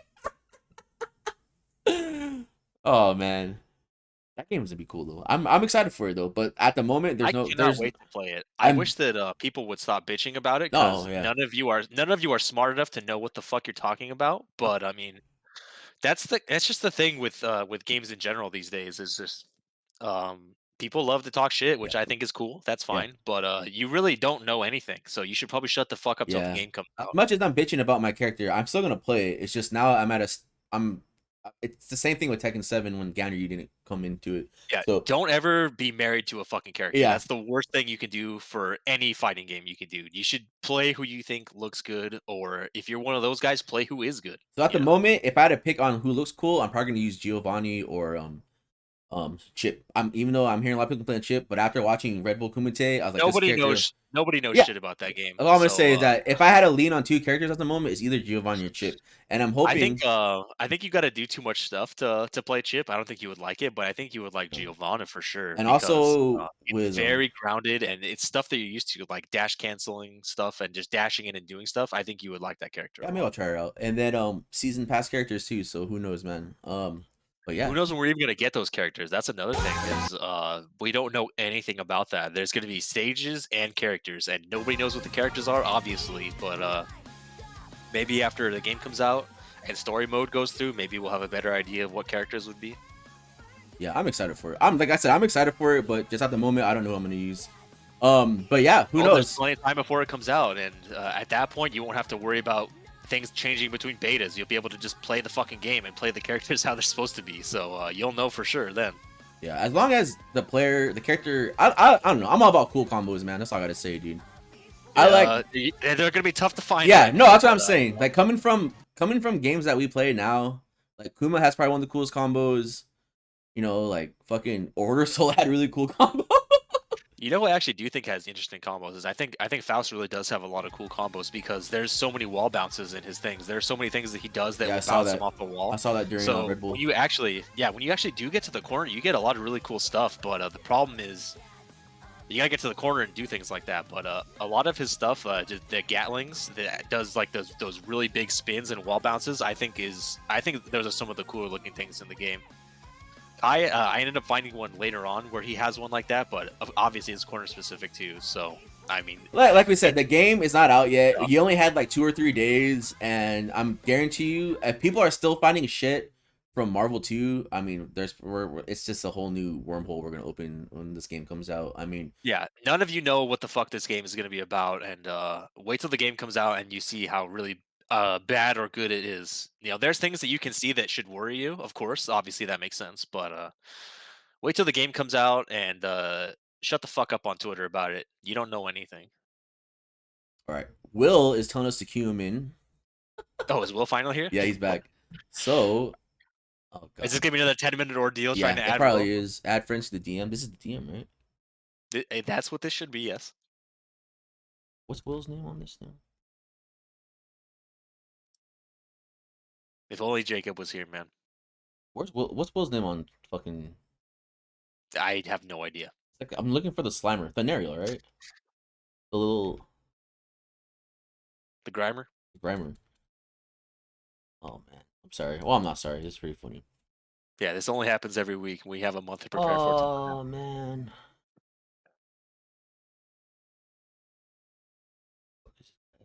Oh, it's TBK. There he is.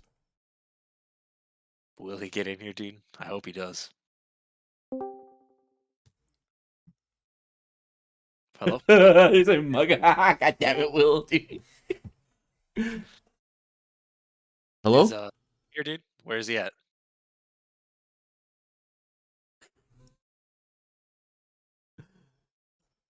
Will. Hello? He's Yeah. not even here, dude. Hello? Hello? Hello? Hey. Hey, what's up, Will? All right, so we're not done yet. Actually, we actually just got done with some topics. But what I'm gonna do though, is I'm gonna set up the camera at least for Vince. And if you have your camera, it's all good. You don't need it. But I'm gonna ask you. I'm gonna go down what we talked about, and I want to know what your intake on these things are. But before we start with that, like every podcast, how you doing, Will? Can you tell us about how you're doing, man? I know you're working, and I'm glad you're here, man, because it's, you know, I know you started working and you weren't on the last couple. So how you been, man? Shit, sorry, hold on. Like- I guess that my hotkey. All right, good talk, man. Yeah, Thanks for coming by. you're good. You're good. Hello? Okay, sorry. Dude, I've been good, man. Just been working actually. Like, I started last month and it's been going pretty well. Yeah, I saw your IGs, man. You were like at I don't know, was it Chicago? But you're at like, the baseball Yeah. game and you're everywhere. Yeah, I was in Chicago a couple weeks ago. Went there twice. Damn. Yeah, I went to a Cubs game. I should have done more, but it was like too cold. Yeah, It and was, you like, you probably actually had really like sweet. Texas apparel on, only like shorts and fucking. Dude, I mean, yeah, I had like a hoodie and like a a jacket. I was not prepared, illidan, but Come on. Thank you, Will. yeah, it's been good, man. It's been a lot better than The last my one? last Oh, job. that's really Yeah. good to hear, man. Holy shit. Yeah, I'm working for this guy. He owns a truck, and he's has a shit ton of experience. He's pretty cool. Tells me all these funny stories, and it's been pretty good, man. That's good to hear, man. All the yeah. goofs, dude. Well, I'm glad you're here. So let me go down what we talked about, and I mean, you can put your input in. You don't have to, but so the first thing we talked about was Virtua Fighter 5 Ultimate Showdown, and pretty much we're talking about pro players telling people not to bother with the game when it's probably going to die in a week or two, And if you want to play something, just play it. Fuck whatever other people have to say. So do you have anything to say about that? I mean, that's kind of funny, but um, yeah, I mean, people should play whatever they want to play. Like, I don't know why people are trying to gatekeep a game that Came out in community. 2006, dude. Yeah, like I don't know. Do they just not want their game to? Do they just want their game to die and like only want them to play it? I don't know. But that's kind of funny. Um, okay, so we talked about the. I don't know how if you've been keeping it with Street Fighter, but we're talking about the patch, the version that came out. So do you have any input or what's your take on the new patch? You know, the character apparently they nerfed Abigail, they nerfed Cammy, they gave some characters some other stuff. Do you have anything you want to talk about that patch that came out? Your thoughts about Dude, it? honestly, this past week I haven't been able to. I've been pretty busy, so I haven't. I don't know anything about Well, we're glad that you're patch. on the pod. Yeah, it's good to have you here, man. That's irrelevant. I mean, it worked out that I'm here because I had to do like a dental appointment, Oh, and okay. it's pretty. It would be the only way I'd be able to be here. So, Well, I'm glad you. Did you get to watch? I mean, probably not, but did you get to watch Red Bull Kumite at all? dude, I tried, Oh man, but okay. I didn't know where this is going to, dude. where I was, the service was like pretty shitty. Yeah. Like, so it wasn't really possible. Okay. And I tried watching a VOD like earlier today, but I haven't gone through all of it. Got it. And I guess you know what? Fuck it. I guess we'll just get into what we're talking about next because yeah, everything we're talking about, you pretty much. I don't know, man. It's Good funny. to have you here, Will. But I'm really happy you're here. But let's see here real quick. So our next topic was gonna be Red Bull. So Red Bull Kumite, 2021 happened in London. So Vince, I want to talk to you. So what made okay? So we watched the last one, the We Play event. Unfortunately, Fortunately, so what made this event better than the We Play? Because I'm gonna straight up say that I thought this event was a lot better. But I want to hear your thoughts about why you made it better, and then I'll add on to my thing. Obviously it's a Red Bull event, so it is corporate, but the way that it felt was much less corporate than We Play was. There was a lot less stupid time wasting shit for the sake of just being a presentation than there were just things for fighting game players. Like having an exhibition with team tournaments, that's something that we can all get behind and stuff that we actually like. Instead of stupid ass interviews with people that nobody gives a fuck about. That's like one thing. There was just more things for people that actually wanted to watch fighting games than compared to the We Play event. That's kind of the big one for me, at least. Yeah, I felt like it was a lot easier to watch and a lot. I don't like using this word a lot, but a lot less cringy. As in, like, it felt like the We Play one was forced. They're Yeah, forcing absolutely. people to do It stuff. was a production instead of just Yeah. actually stuff for people. Well, I felt like the Red Bull one was a production, but they didn't. I feel like they know the community and they know what to do already because they worked with it for so long already with these events. Even the first Red Bull Kumite, there was like almost no bullshit in that event. It was it was a well presented event. I mean, obviously it was esports and corporate as shit, but they still had like it didn't feel like that. It felt like an actual event. It felt much better. They still had the esports stuff of it, but it wasn't like, well, how do you let's take a picture of this guy. Let's go to the analyst desk. It's like no one gives a fuck. They're like let's boxing strats and compare them. It's like no, it's like the esport. They're just interviewing the players. They're still that was like the esports thing about it. They're still interviewing the player. They're just doing the weird camera angles, the arms folded, but they're focusing on the fighting game, the event. You know what I mean? That's what it was. And I feel like it wasn't forced, and like everyone there, all the production team, all the like fucking F word, I like that guy a lot. F word, what's the other French guy, the bald dude, Damascus, everyone there, man, like they all know. I mean, Z. People have differing opinions. Yeah, but I mean, he was tolerable, But I mean, I'm talking about the people there have been around, and it's not some jackass that I was like a drug dealer, but then I found Counter-Strike, and now I want to fucking, Tekken. You know what I mean? Like all these people, all these people knew what they were doing, and they were really. It didn't seem forced, man. They were super excited to be there. They were just. Shout outs to Idom for cussing and like freaking out. He's like, I didn't mean to say that. that was just it didn't like everyone. It was just awesome, dude, and it was just like it seemed like a much more natural event than we play with. We play I just feel like felt off. we play was like there was a gun to the back of their head and say, hey, you better not say, you better do this and everything we It tell feels you. like nobody was comfortable. You know what I'm saying? yep. Like none of the commentators, none of the players, and Like, then you they see were- Red Bull and everybody's just real relaxed. Everybody was having a good time. They knew what to expect. It seemed like a night and day difference to me, at least. I feel like, you're exactly. Everyone was comfortable, and it just felt like it's like I'm only here for I'm not gonna say I'm only here for the money, but it's just like, dude, like I just want to get out of here. I mean, it was probably cool. But really, that's kind of what it felt like, right? Yeah, it was. But I'm pretty sure they're happy to be at somewhere, another country, playing Of course. a fighting game, and but then just like the whole like, damn, do I really have to interview and pretend to say this thing? You know what I mean? It's like I really have to punch this punching bag for no fucking reason. all I'm gonna tell you is that I've been interviewed multiple times for promos at Wednesday Night Fights and these Red Bull events, And but there's a none of reason why they're None not of them have made it. ever made it, because there's a Me too, reason man. why. None of the ones I've ever done have ever made it. Yeah, dude. And I understand why. Yeah, I understand why, but it's just like one day, Bert. But no, I think this event was really, really cool, man. All I gotta, The commentary was great too. Anytime I don't have to mute the commentary, I'm just ecstatic, and I was very happy because I got to watch it with my headphones. I when like- I was supposed to be working. I like F Word. I like that guy a lot, man. I know some people we all have our opinions on our commentators, and I know Logan Sama, some people might not like him or hate him, but I feel like when he wasn't there obviously, but the CPT that we went to during the PlayStation Experience one, I feel like that was tolerable because I like F Word and Logan together. They have they have synergy. But then when if he's doing it forever, but if Logan's by himself with someone, it's just like, damn, this sucks. I don't like listening to this. You know what I mean? Or just like, I think F Word can make anything work. I think he's one of those guys that. And I just goes out love with everybody. Jammers is a He's very badass good. too. You know what I mean? Like, just I think Jammers is good. I think Tyrant's very good. Tyrant's too. really I think good too. No, Tyrant's he was really there. Tyrant, and even all jokes aside, dude, Ryan crying fart. I think he knows, he's been around so much and he knows a lot about the game. Yeah. And He for also some couldn't reason, burst, all the UK during guys. the demonstration, but that was fine. What happened?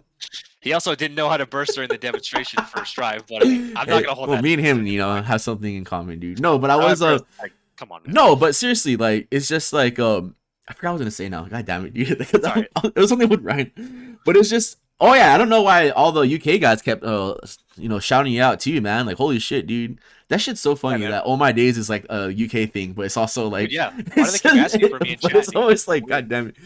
But no, I think they did a fucking. It was awesome, man. It was awesome, and even like, oh, what did you think, Kayane? And it's like, dude, even she's been around, and it's like that was even, because usually they have like some supermodel that doesn't know what's going on, pretend like when the girl was asking I forgot what event with this, but this girl was like, oh, we're gonna give Markman some trivia questions, and she asked him the Tekken questions, and he totally got the answer right, but she said no, and he was like, what the fuck?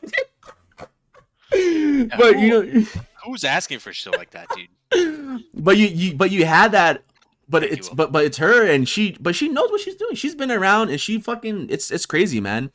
But what they read like, whoever's working these Red Bull like esports events, like they're doing a great job. Like I said, we're always about the fuck esports movement and that shit, but still, there's a time and place, and I think they did a fucking fantastic job. And it was the first.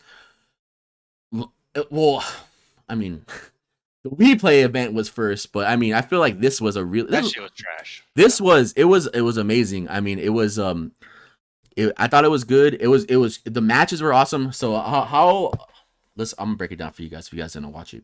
So it was a 2-day event.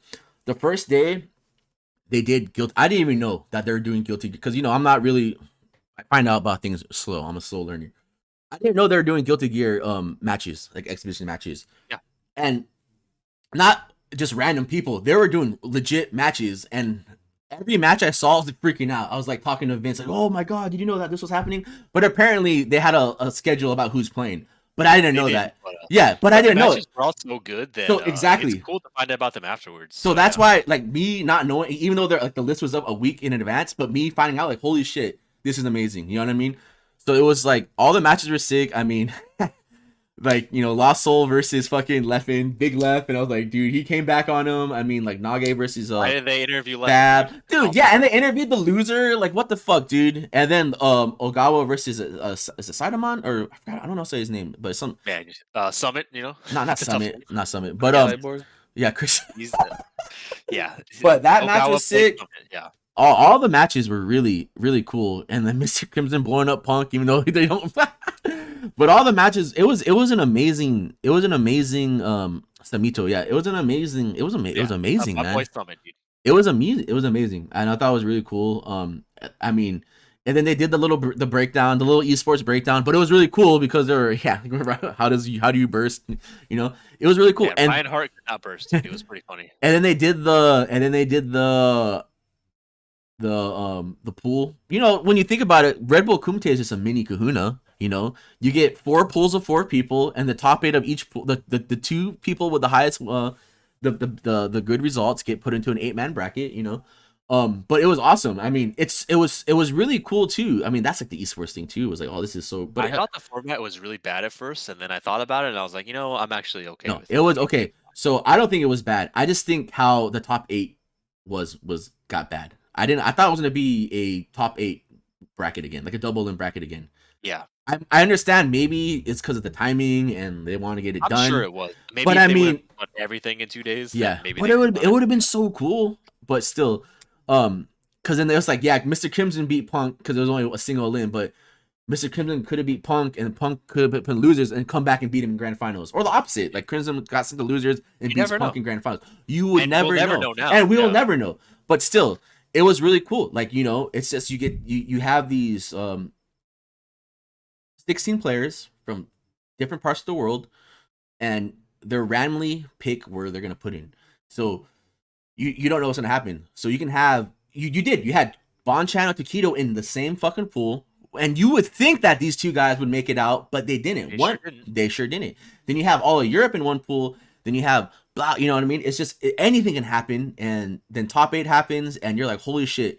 I was talking shit about Mr. Crimson the whole day because I honestly not no offense or anything, but it's just like, dude, I haven't heard of this guy since when he first started playing and was losing Laura. You know what I mean? It's very hard to predict that he would win the whole Exactly. But I'm not taking anything away because everyone from France was saying that he's still one of the top players in their area.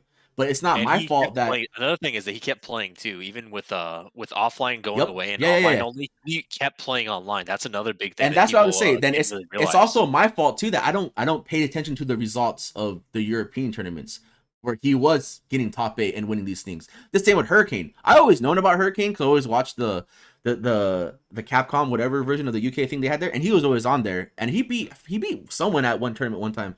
But I always knew of him, and I was surprised he made it to top 8, but then I also wasn't surprised top 8 because he's decent, he's good. He's considered one of the top players in the UK also. But if you were to ask me if Mr. Crimson was gonna win out of all those people in that pool, I would have said he's a tough one to pick. I wouldn't. He yeah, sure did. But he won. I'm not taking anything away from him. He wouldn't have been my top pick, and he beat Idom 5-4. He beat Punk. He beat Luffy.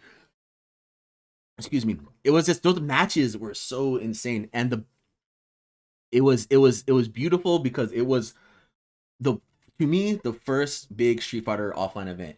So everyone, these are all pro players. These players have top 8 at Evo, 1 blah blah blah blah. These guys were shaking like it was their first fucking tournament. Anyone on that stream, if you watched that new, especially that new kid, the Colleen player, I don't know his name. I don't want to ruin his name, but he was really good. But dude, Kawano, thank you, Will.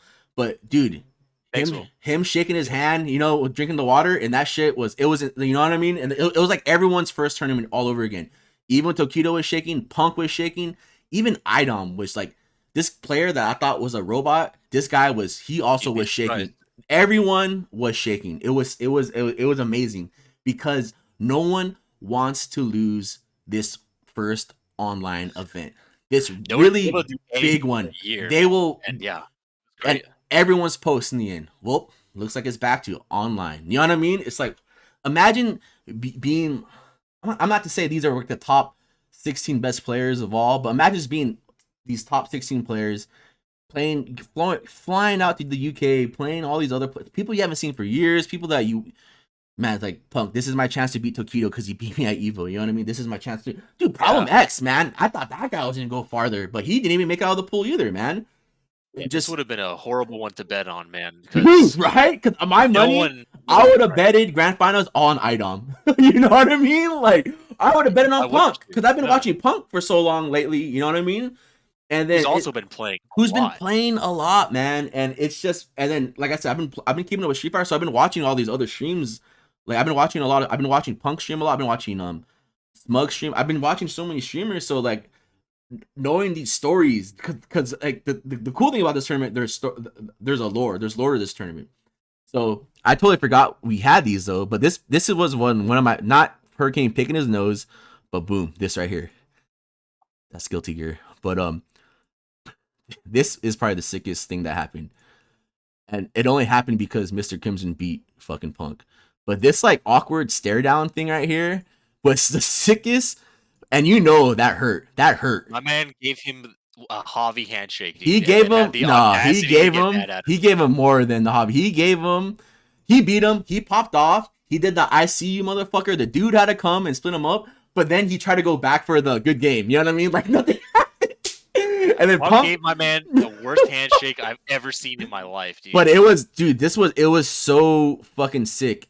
And so apparently the beef there's a, for you that didn't know, I didn't know either. I was talking to someone told me that so what happened is that I guess Mr. Crimson and Bonchan played a first to 10 or something, and Mr. Crimson beat Bonchan like 10-1 or first 7-1. And then, you know, Punk is still a kid, I think, and you know, Bonchan's like his fucking hero. Like if you guys don't know, Punk is like Punk's hero. He's a big Bonchan fanboy, which is cool. So then he's like, he took that as, oh man, you fucking you disrespected my hero. I need a revenge. You know, like you're not gonna do that with my Karen, blah blah blah. And I guess they were going at it, talking like, I don't know if it was friendly shit, but they were bumping heads, dude. And then this shit happened. You know what I mean? And before the event online, Punk beat Mr. Crimson like 7-1. You know what I mean? Yes, he did. So right before that. So this was a build up, dude. And then you got to remember too, Punk, he had to beat Phenom 2-0, not 2-1, 2-0 to make it out of his pool. It was the TTF danger math. You know what I mean? Because the rounds counted. You know what I mean? Because Kawano fucked him up, man. He fucked him up bad. And so he had to beat Phenom, which that guy was playing like a beast too. He had to beat him 2-1 or 2-0, and he did it. So he made it, and then I'm pretty sure 100% they knew that the format was like that, because there was no way that, oh, you guys made top 8, but it's gonna be single elim, and first round is 3 out of 5, then 4 out of 5, then best of 7. You know what I mean? Which was a format. It was 3 out of 5, then best of 4, then best of 5. You know what I mean? It was one of those things. But yeah, that to me right there, that was the sickest. And there were so many upsets. I mean, Hurricane beating Tokido, that was insane. And remember, this is the Cammy. Like, Cammy's not a good character anymore. And let's not bring the fact that people were shitting on Dawson. And We've been shitting on Dawson for a while. So, dude, yeah. So that's one of those, like, people are saying that these characters are not playable. And not even Mr. Crimson Art is putting work in too, man. This guy's winning tournaments. He just won NLBC the 2v2 this week with Zaffarino.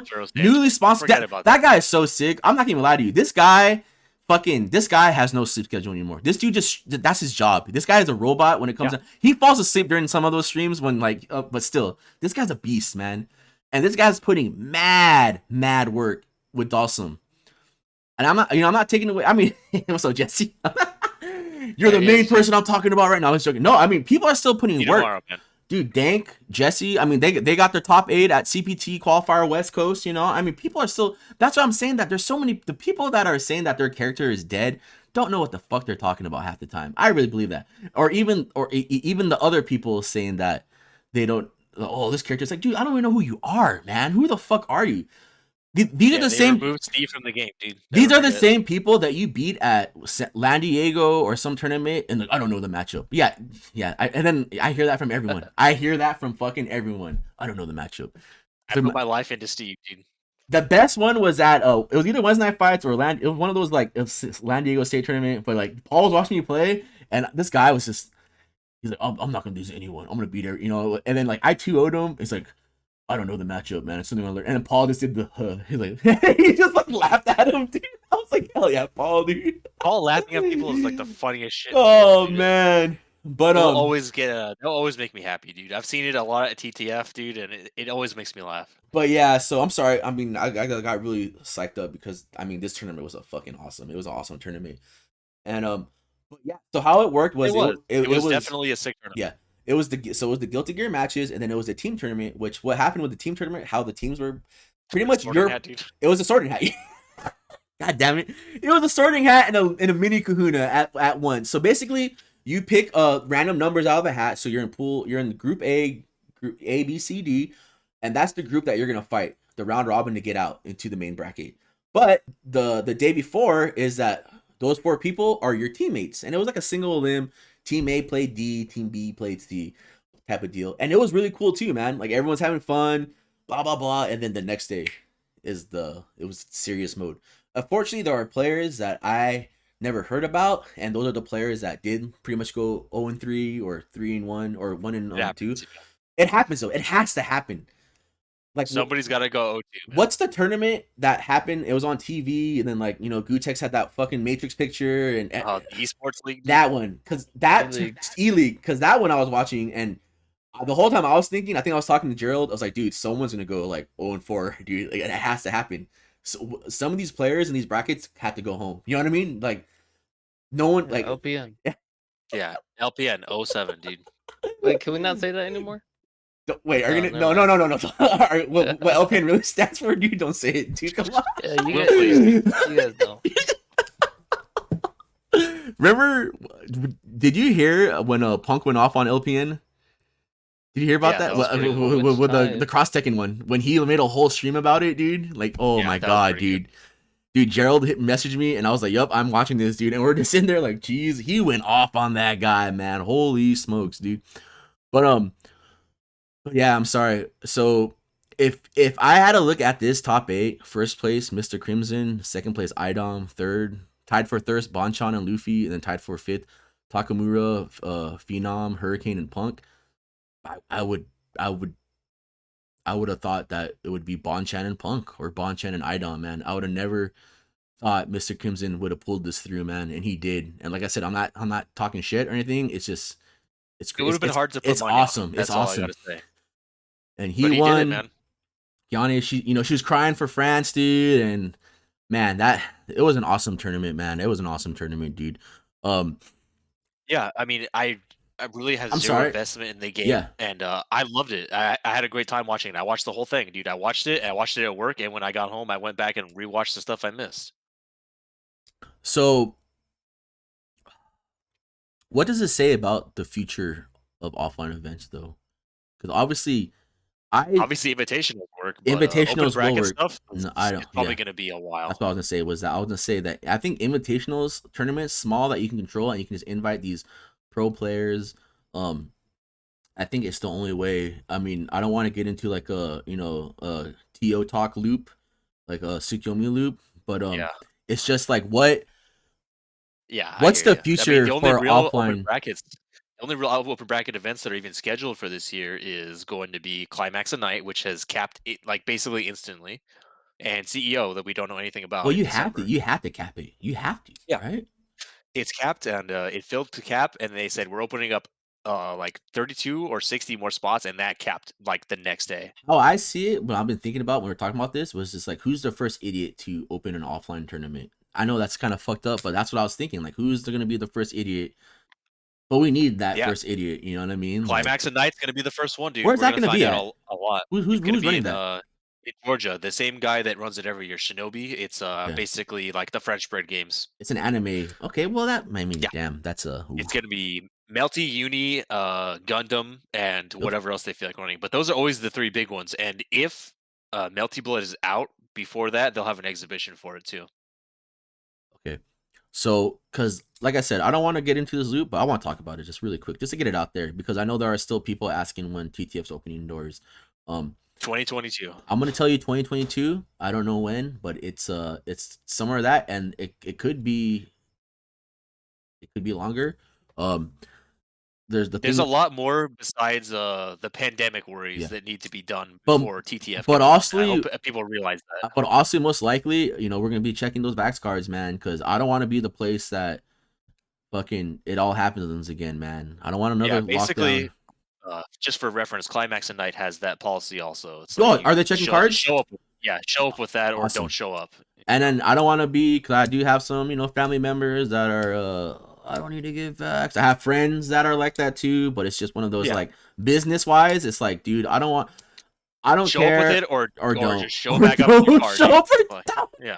Get vaccinated or don't. Get right? vaccinated or Yeah. don't, because like I said, God forbid, like, stage 4 of this. I've been watching too many zombie movies too, where that shit just comes back stronger, and there's still countries suffering that shit like worse. Japan is on the 4th lockdown. We're gonna find out more stuff in June too, man. That's when a lot of stuff's gonna open up, and we'll see how that all goes too. From That's what gonna be a big telling point. what I also heard was fucking June we're going open in California again. So I heard also that I don't know what city or state or county they opened up again, but they did the same thing, and then 2 weeks later they had to close it again because that shit just fucking was just it just fucked up again, dude. But like I said, I'm not gonna trust an honor system at TTF. Has it ever worked before? It's like, look at the people that come to that house, man. You know what I mean? Like, I don't even trust myself, man. Like, it's real tough to put faith in the TTF regulars, or just this the community in itself, man. Because you gotta you got people picking their nose, not washing their hands, coming sick to the house, showing up to that's exactly what I was about to say. Showing up to the house when you should just be in fucking bed, man. Like, don't do that shit. People stealing shit. People, there's no honor amongst thieves, man. You know what I mean? Like, as much as I love Gambit and the comic, even he knows it, man. There's no honor among thieves. You know what I mean? No, like, there's a high number of people that I trust at TTF, but I mean, yeah, there's still those clowns, And luckily, most of the people I've talked to that I would actually want to be around are vaccinated already, so that's a good first step. Yeah. So just do it, man, please. And I don't want to be the asshole that takes you away because you don't have it, dude. But I'll do it, man. That's the sad thing about it, man. Even if you're like Dre or anyone, like I have to because it's fortunate, man. Just do it, man, and it should be easy. I mean, I did it. It might be the one that might kill you, but I did it, and which one did you get? I got Johnson because I didn't know when I signed up. Well, I mean, okay, so my vaccination story is that. I mean, I just wanted to get it because everyone was getting it, and I don't want to be that guy that doesn't get it. Blah blah blah. And then so I signed. I went on the site. Hudson told me the my turn dot whatever, one of those websites, and that's a big one, yeah. And it didn't tell you which one it gets, yeah. and then you just get whatever's first available. And I picked that one because it was it was Friday, and it said Saturday, and it was at this time. I was like, cool, I can get this and go to Gil's birthday. Blah blah blah. So when I went, I rolled up. People were there though. I mean, a lot of people were there, dude. A lot of people were there. I rolled up. My appointment was like 11:45, and then I rolled up to like the ladies, like, so you're here for the Jansen and Johnson. And I was like, in my head, I was like, wait a minute, like, isn't that the bad one? You know what I was thinking? Like, I was kind of thinking like, oh, I don't want to be here anymore. Now, man. No, reach out now, dude. And then I was like, yeah, whatever, I'll take it. And then I mean, there was like old people. I mean, everyone was there. And then like I rolled up to like cause there was a bunch of like paramedics and firefighters that were doing the shots and everything. And then and I was like talking to the guy. I was like, "Hey man, is this the one that kills you?" He's like, "They all kill you, man. Don't worry about it, dude." But he's not wrong. But then he was like, "No, but they're results of like sadly females with the blood clots and everything, older people and shit." He was like, "But honestly, it's like, dude, like don't worry about it, man." And that's why you're gonna stay here for like 30 minutes, and if anything happens, just blah blah blah blah blah blah. So I mean, obviously, I stay there longer than fucking 30 minutes because they're all eating their fucking Mexican food and using my vaccination card as a napkin, apparently. But I mean, I got it, and I mean, I didn't have any side effects. A little swollen, but I didn't feel sick. I was able to like, lift my arm up and shit. It just felt a little like, a little like barely tap it out, whatever. But I mean, I got it. So, I mean, I got my card. I mean, my dad, everyone in my family got it. I mean, but I still have like relatives that are just like Trump and 2020 and all that shit still. But I mean, just get it, there man. Are people with legitimate concerns, and there are people that are just fucking weird. I feel like with me is like I'm still young. I mean, I don't want to risk getting it. I don't want to. I have my mom and dad are getting old, and absolutely can't bring it to anybody else in my family. My you know, that's grandma, just yeah, not something I my can do. grandma's still around, and God forbid I come home or go there and give it to her. You know, just like I still have family members. My mom's husband's like a dinosaur, so I don't want him. Yeah, I he mean, got there's it. just it's not just about us, Yeah, but it's just people don't like to realize yeah, that. but yeah, but most likely when TTO opens up again, vaccination cards for sure. The roof, and not the roof anymore. It's the wall. Which is I talked to a guy finally. But it's that's why I have a lot. I have a lot of ideas on how we're gonna do this, and like I said, we still have the cash, and I'm Any grateful. progress on the GoFundMe yet? Oh, I don't know if I just want to make another one, but I don't want to make another one because I feel like that's just like, hey, I don't know. We'll see though. Yeah, I mean, it would be much better to just reactivate the old one. Yeah, But I don't know. if it's They won't feasible or not, though, yeah, is the question. we'll see though. But yeah, so I don't know how these events are gonna be, man. Future events. I don't think, like I said, it's not gonna ever be the same. And if it is, it's gonna be a really long healing process, I guess, to get back where we're at right now. It's just like it's just like Dracula and his night creatures attack the city, and we're just rebuilding from the. It's just it's a sad thing that we had to go through, man. Like I said, I don't want to be on Infinite Everything's got a Tsukuyomi. low point, but it depends on what happens afterwards about how the story's gonna go. Yeah. But with that said, 2022 sometime, maybe summer, winter. But 420. 420. Yeah, I wish. 2022. Can't wait for the shirt, dude. See you there, man. All right, and so Red Bull Kumite. That's all, man.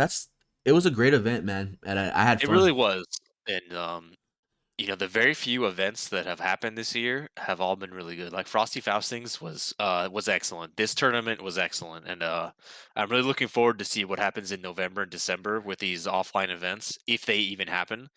I'm assuming that yes, they will go through with them. There's people registered, the venues are secured, so anybody looking for events, just look forward to seeing what happens there. There's a game coming out next month. There's supposed to be 2 more games released this year. Samurai Nobody knows what Showdown the on dates are. PC. Releasing the day before Guilty Gear sounds good, man. Yeah, God, man. Shout out to the people that still play that game, that Wednesday night fights and everything. I wish that that game didn't have the story that it did, but like I wish Grand Blue could have survived. Well, that's also, what I'm still saying though. I mean, shout out to like the Andy OCR and Angela Pickles still putting work in for that community and getting a top, like, you know what I mean, just still being able to just really doing it. Jeff's it. gonna start running stuff for his tournament series. Also, he's gonna do some offline stuff soon too. So there's stuff to do, but it's unfortunate that the state those games ended up in, man, through the fault of the developers, just a lot of things. It's hard to place the blame on one person, but you just wish things were different and hope for the best for the rest of these games, like KOF 15. Hopefully, it doesn't have the same fate as the rest of these games. It seems like they're taking it a bit more seriously, but we'll find out more later. And with that said, with the events going on, I totally forgot that there was a 25v25, right, for Plus R, Japan versus the States. And if you have even a passing interest in Guilty Gear, you should go back and watch that whole thing. That shit was insane. And that is shouts to Rollback. Shoutouts to shouts to people that want to keep their games alive and will do whatever the fuck they can to make it happen. And shoutouts to people that want Testament back in the game. Just watch that last match, and that's why we don't want Testament back in the game. Anybody asking for Testament and Zappa and Biken, you don't understand. Like, you have no fucking idea. You see shit and you think it's cool. You don't fucking know what it's like, man. You don't want these characters in a game ever again. They can stay wherever the fuck they are right now, and you can enjoy people playing against them if you'd like. But I'm good on that, dude, forever. But if you get a chance, you should go back and watch it.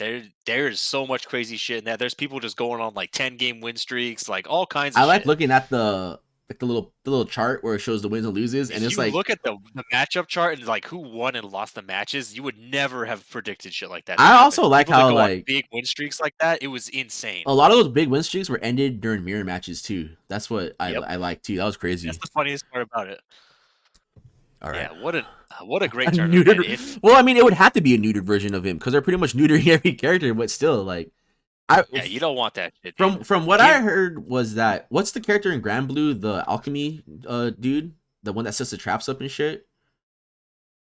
I'm sorry, I don't know I'm pretty sure someone in the chat knows, but there's like a character in Grand Blue that's like a alchemist, and she like sets up. She's a bad guy, obviously, like in a like a.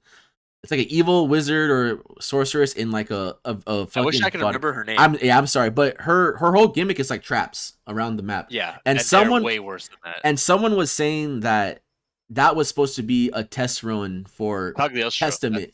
That's the character. Yes.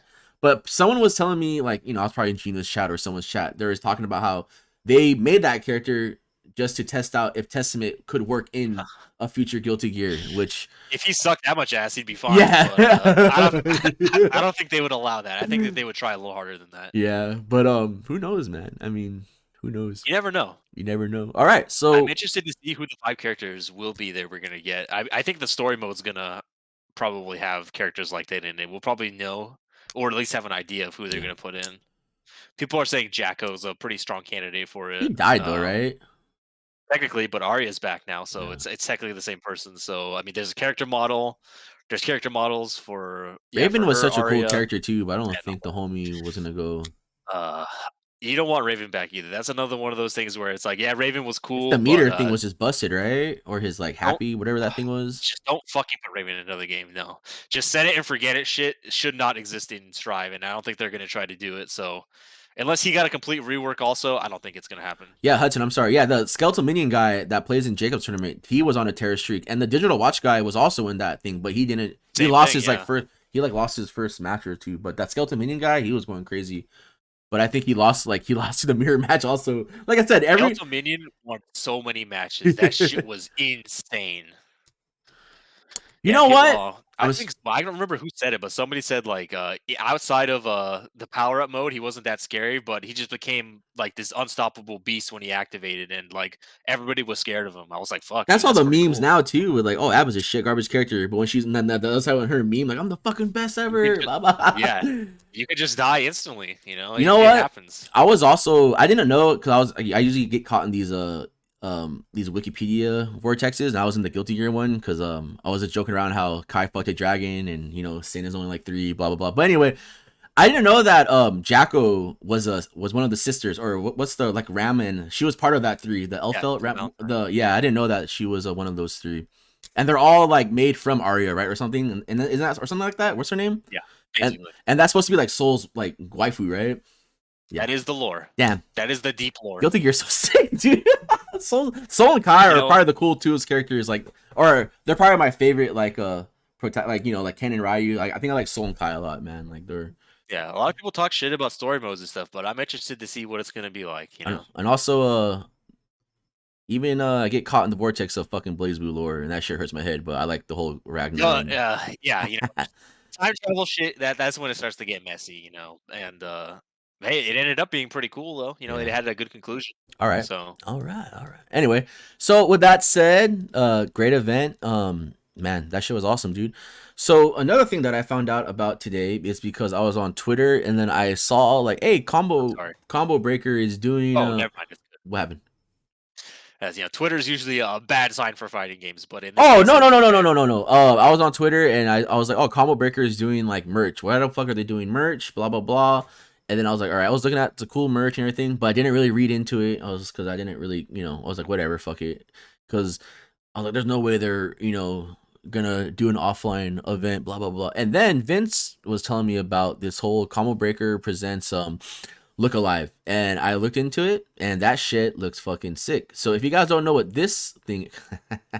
the fucked up thing about this Twitter link, though, is that when you click on it's unreadable, dude. Even when you click on the fucking thing, it's the font for ants. I'm gonna give you the hot tip, dude. Open the picture. Do you download it? But that's the tech. But still, it was pretty funny. But if you guys don't know, I'm just gonna copy pasta what Rick the Hodo said. Is that pretty much what this is we're mashing up money matches, documentaries, scratch routines, combo videos, skits, interviews, merch drops, live event announcements, and more to show love for everyone's effort these past 2 years and start tuning up for the years ahead. So basically what they're doing is a bunch of it's fucking amazing actually when you think about it. And it was only supposed to be 2 days, but now they made it 3 days. It's 3 now, yeah. So there's too much shit. So I mean, there's gonna be like I don't know what's going on, but if you were able to read it, there's like like Tekken chickens on there. Every Wednesday night fights, everyone's on there, A and lot of the people who have been running like online tournament series and things like yeah, that, they're all there. People that were involved in Combo Breaker are and there. People that running exhibitions are there. It's gonna be a ton of different shit. the last thing on that list too on Sunday is like a battle of the strongest too. So I'm hoping that it's like some exhibition matches. But I know that if you see the time slots, there are time slots like only some things only have like 15 minutes, something only has 30, blah blah blah. But I mean, I think this is fucking amazing, man. This is ridiculous. I think it's I didn't I It's something that probably we didn't know we needed, but but we we need need it. no Yeah. exactly. It's like I feel like it's one of those, especially from uh these like I don't like using the word a lot, but like these I guess influence like one of the big the big ones like the big threes, whatever, of majors, is that like it's one of those like because it hurts them a lot that they're not having these tournaments. They're losing, not Oh, only for that they're sure. losing money, they're also just losing like it's just one of those You I worked so hard to bring this tournament series from something that was just funny to like this insane event that everybody loves, and then you just suddenly you just can't do it anymore. yeah It's like it sucks. yeah so There it's was like there was no PHS, there was no Big Kahuna, there was no Emperor's Cup, shit like that. It fucking sucks. As somebody that looks forward to those every year, it sucks ass, dude. I can't imagine how Combo Breaker feels. so I mean exactly so it's cool that they're having it. So I'm excited to see what's gonna go on. I mean, I'm probably not gonna watch them because it's TTF online. It's during it. I just realized that, but It's pretty early, yeah. you should be able to catch some But things at least. I'm gonna be watching it at work, I'm so. glad it's happening though. It's really cool, man. And I wish I'm and also announcement that I was been invited. I'm sure I'm not invited to that, but no, I'm really. I mean, like everyone's on there. Like Yes, Wednesday Danny. Night Fights is on there, NLBC, just everyone that does shit. So I'm wondering what they're gonna do. And but I don't know, man. And I don't know, man. It's gonna look cool. I'm looking But forward to it. I'm I think looking it's yeah, pretty cool. I'm looking forward to it. Which also brings up a thing I want to talk about before we close out and go to the questions and the on local TTF online shit. I want to know what you guys think about this because I was kind of laughing and it's also a little, I'm trying to like, I don't like keeping the old school mentality, but this shit kind of cracked me up. So speaking of money matches, thoughts on crowdfunding money matches. If you guys don't know what I'm talking about, is the homie Big Bird. Let me close this out real quick so you guys can see. All right, so he made a tweet saying, please don't let crowdfunding money matches become the norm because that ain't a money match anymore. It loses the whole point. And he pretty much does another tweet that says, please read before replying. If both players already agreed and they are gonna play regardless of the crowdfund, that's cool, I guess, since it's just a bonus. However, when someone specifically asks for it, it's whack. What do you, Will? I know we can talk. You've been around, so what do you think about that, Will? I mean, I agree. Um, Okay. the whole point of a money match is you're putting your own like hard-earned money against another person and putting something on the line. Um, kind of defeats the purpose if other people are uh funding it. I mean, there's a difference between like you putting up money and then people throwing in to the pot. Mhm. There's a different that's different, but if people are just completely funding it, I don't. So Yeah, what's the point? that's what I was gonna ask you right there was. So I don't know what this is going to. So is he talking about crowdfunding? Like, oh, it's a money match, but it's only crowdfunded, or is it like these are money matches Basically, and yeah. okay, so I guess that's yeah, I guess. But so how I was thinking was how I read this because I'm the old man that yells at the cloud still was I was reading it as he was talking about money matches, but people crowdfunding and add extra to the bonus, and I thought he was Yeah, like against that. how all the old Marvel money Yes, that's what matches I were was gonna things also like take. that. Yes, yes, yes, yes. No, this is basically Okay, the players are not putting in for it. It's everybody else. okay. So Vince, what do you think about that? Um, I think yeah, pretty much the same thing. If you're not going to put anything up yourself, Yeah, then don't even bother with it. I don't And even think it's a money match at that point. yeah, it really is just something completely different. And if I think the reason why you're not seeing money matches anyways nowadays, it has nothing to do. As much as I would love to say it's the fact that the games are shitty and nobody wants to put money up for it. The real reason why you don't see money matches anymore is because the matches people playing games is so available now. You can watch somebody play anywhere. Most people really know where they're at skill wise, so you won't see big money matches like that, like how it was before when things were mostly unknown and information was hard to come by. Chaos It's versus just Justin Wong. yeah. Yeah, It's not gonna be the same. It will never be the same again like that. I So like that. I never thought about that. really crowdfunding stuff, like I guess that's like the next step for people because and then it just becomes exhibitions that you're funding, but like true money matches and things like that, like real big ones like that, you're probably just never going to see them again. Unless there's a game that comes out that's like that is so universally accepted and the skill level is so close that you start seeing stuff like that again, you're probably not going to see money matches like that, I don't think, ever again. So I think that has something to do with it also, and that's why all this money match talk is coming up. It's like you guys haven't seen one with like any real stakes in so long that everybody kind of forgot what the point was. That's I like that. That's true. I like that. I never. That's awesome. Yeah. And Kadar, what's crowdfunding? It's Matcherino. It's basically Matcherino, dude. Yeah, basically, yeah, a bunch of people on the outside are saying, "Hey, we want to see this match," and then funding it instead of the players doing it. It's like who I don't shit like that just doesn't appeal to me. I think money matches are cool, but you're not going to see them for the same reasons I just said. I just don't think that's going to happen for a long time. Maybe once offline comes back, people are just going to be talking so much shit that they will happen again, which would be awesome. But I don't know. In the current climate, I just don't think money matches are a thing. Maybe a Mr. Crimson and Punk money match will happen, dude. Who knows? All right. Yeah, So or if there's actual animosity between people, which nobody wants to do anymore yeah, because everything is so corporate. So yeah. like, I just don't think the vibe is the same. Like, you just won't see stuff like that. Yeah, true. Okay, so let's get into it. Not closing statements, but before we get into our hot or nots and bitch cons and the questions, I'm talking about TTF Online, which is happening tomorrow and Saturday and Sunday. So there are some updates that I will be some updates about how things will be run. So I'm gonna obviously post this on the Twitter and on Facebook and everything, and usually I try to post all the everything when I wake up early in the morning and shit. So the things that will be changing is that check-in will be from 7 p.m. It's always check-in is always between 7 and whatever, but now I'm changing it to 7 p.m. and 7:45. So check-in will be 7 p.m. between I'm sorry, I'm reaching between 7 p.m. and 7:45. If you don't check in before 7:45, I'm gonna disqualify you and put you in the losers right away. And if you are not there at 8, you're out the tournament. That's it.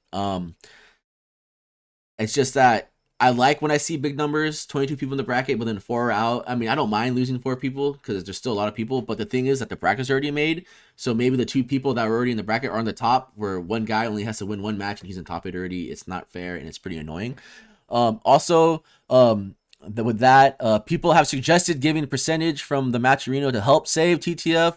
That's what we're talking about, the whole GoFundMe thing again. But I had a couple people talk about it to me.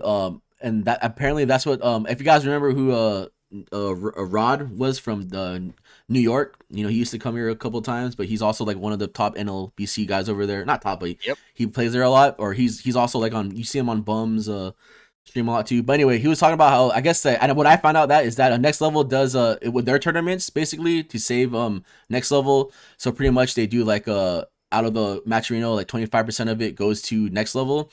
So that's something I'm probably going to start doing too. And then I want to add more because I've been kind of motivated, as in just pretty much all these awesome events happening. So I want to do more events, not just once a month, but also try to do have different events set up for you guys, throughout the month, for the rest of the year, like team tourneys, exhibition matches, and special events. One of the special events my list is coming back from like fucking elementary school. One of the special events I was talking about to Vince with and Will was having like it's obviously these are all offline or online tournaments, but having not like an event celebrating the death of the 2-year anniversary of Joseph killing the unprotectedSEX channel, having a tournament for that. Maybe actually, all jokes aside, doing a Big Kahuna online, but nothing too crazy, but just trying to implement that, but just more for you guys and everything. And also another announcement is that, so like I said, Monday Jed logged on the Street Fighter, tomorrow is gonna be Street Fighter, Saturday is Tekken, and then Sunday is Guilty Gear Plus R. And another announcement is with Strive will be replacing Plus R in June for the TTF lineup. And it will be on PC. I feel like a lot of people are gonna be on the PC, and I don't know what the Evo standards are yet. If it's gonna be PS4, PC, PS5, PS4. PS4. So for sure, when It is absolutely a Sony event, so yes, it will be on okay, PS4. so with that said, when TTF does open back up, all Strive events will be on PS4 at TTF. Yeah, and then the next TTF live we will be starting TTF live at 8 o'clock now. I feel like there is no, if you guys realize, if you notice, we started at 9 today and not 9:30, and I do now realize that I don't think there is a point for us to start so late. I don't work anymore, or I don't had it's just that there's, even when I was working at the school, I think the only reason we started out late because I was working at the school and had shit to do. But now it's we'll be starting at 8 p.m. and it also works for if we can get Will, because Will is in a different time zone and it'll be a lot easier and nicer and convenient. And also don't forget to support other San Diego online events such as Glizzy Wednesdays. They do tournaments Wednesdays and Thursdays. Today was a Melty Blood, or was it Skullgirls today? Today was Skullgirls, and next week is going to be part 2 of the Melty Blood Intercontinental League Final Championships. And there is So I'll see you there. the Glizzy Twitter right there. Guilty Gear, KI on Wednesdays, and they do Dragon Ball, Melty Blood, and Skullgirls. Dragon Ball is no longer existing, but who didn't see that coming? But tune in Thursdays anyways, because those are consistent, and maybe a different game in the future. Who knows? And is there any other San Diego locals that we're missing? No, right? Those are the big ones for sure. Yeah. Okay. All right. So let's get to the questions. The F, what's the F for? Oh, Dragon Ball's like, God, I thought, the internet didn't die yet, so maybe No, it's 11:04 and we're still here, so that's good. All right. All right, let's get to the questions and we can get the fuck out of here. So, anybody with a last minute question, you better throw them in there. And before, like I said, Will, I'm glad you're here. There's not a lot of questions today, but it's all good. Leo Mara will do yours last. So Cody wrote out a lot of shit for you, man. It's pretty cool. Will the Virtua Fighter section stay tuned? And there's a picture of Virtua Fighter fans and an empty chair. I hope not. So that's all I'm gonna say. I can tell you, there's at least 3 people who are interested in that game now, which is more than I've heard anybody in San Diego interested before. So it depends on how fun it is, how playable the online is, and or if there's offline events. There's people that are talking about hosting for upcoming games. So like I said, it depends on all those things. Yeah, like NLBC's they already have 20 people in their fucking bracket for the revive. So I mean, God, who knows what's gonna happen, All right. Pimpbot, when is Will gonna stream again? Will? Thank you. I mean, honestly, it sounds pretty tough, right? Yeah. It's gonna be it's gonna be a while. Yeah. A live Lot Lizard stream, dude. Make it happen. I mean, it's more likely I'll do a live stream than a. Yeah. People would love that shit, man. Yeah, and actually, maybe that could be possible, but it's in. I don't know what the word is. I'm looking forward to it. Indefinite. Indefinite hiatus. Yes. All right. Optimistically, when do you think TTF would be able to open again? Pimpbot, I honestly don't know. And optimistically, I'm saying 2022, but in reality is that it's really up to me, I guess. As in, if I get off my lazy ass and actually get it going and everything, 2069. One step at a time, a lot of progress has been made on a lot of fronts already. I want to say 2020. One step at a time. I want to say 2022, but I mean, it's not. You got to remember the situation I'm in is that my parents basically abandoned the house, kind of in a way. I'm lucky enough to still be here, as in there's just a lot of things between this jokes aside that my dad says the only thing keeping a relationship between you and your mom is this house. God bless my dad, but it's just one of those things where my mom wants to keep the house, my dad doesn't, and they're not really gonna put any money towards it unless they sell it. So I'm kind of on my own at the moment, and we don't have to get too far into my situation at the moment either.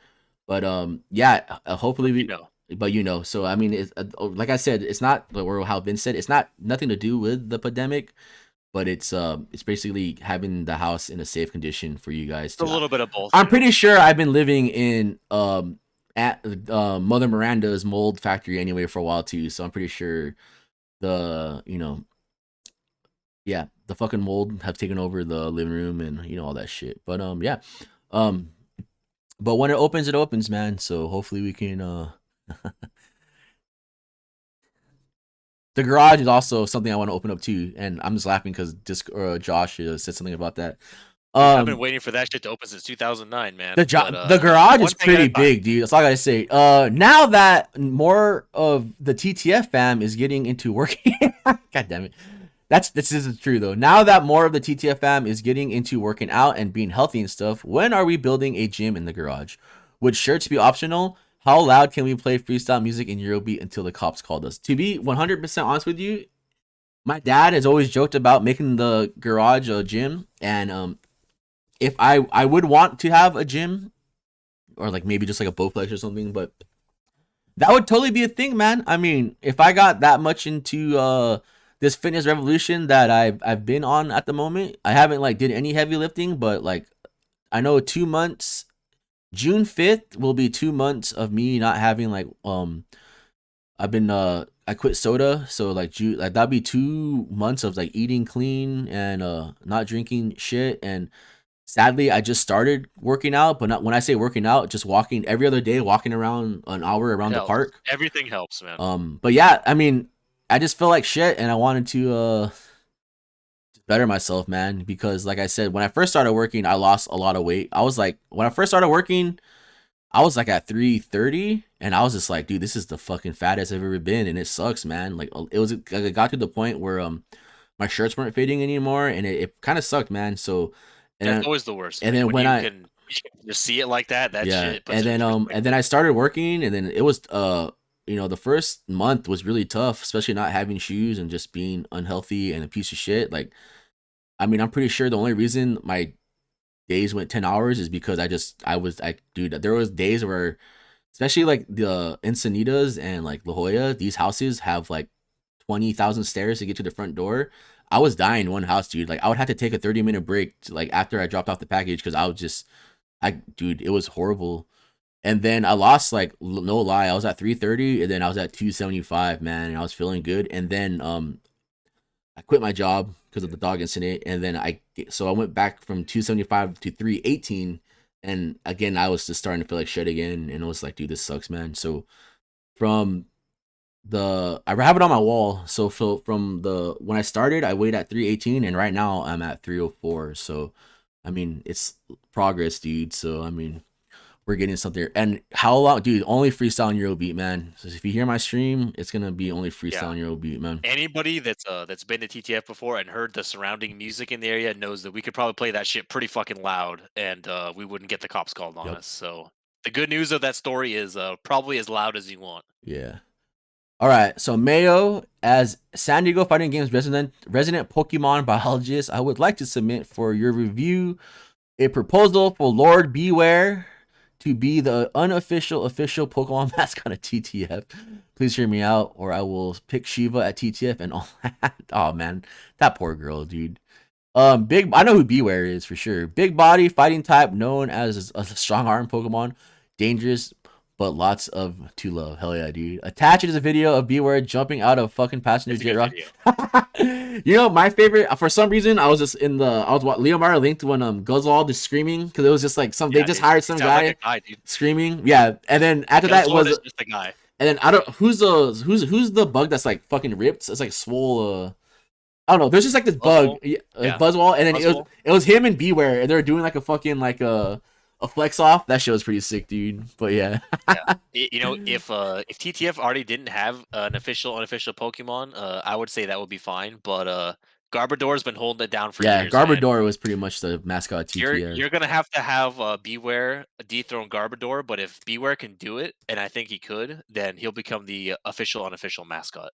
I also like technically, he's not my favorite Pokemon either. I mean, the only reason these are my favorite Pokemon because my favorite episode as a kid was I liked the episode with the two gangs and the Scyther and the Electric Buzz, so that's why those two Pokemon are my favorite. And plus, when I was a kid, Haymaker was a really broken Pokemon deck, and those two Pokemon were pretty much like the main part of that deck.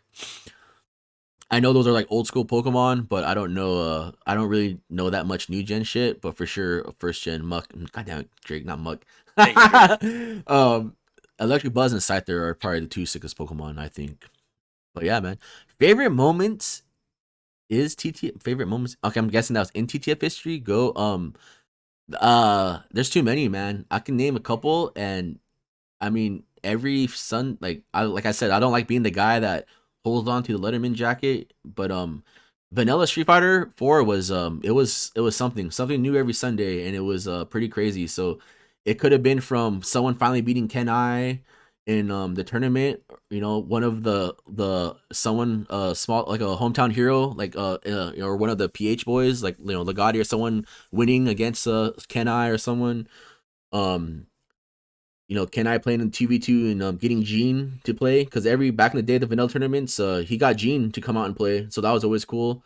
um uh Long winning PHS against So Much Damage. He was the only SD head that was in that top 8, Did it too, and yeah. he won. And then after that, he used a completely different character than he did to win the 5v5 by himself, basically. What else? There's just too much, man. A lot of cool moments too. I can't think of just any PHS, any Kahuna, just Corey fucking up Adrian after he said you got rosed, or the opposite. I don't remember what happened, but that shit was funny.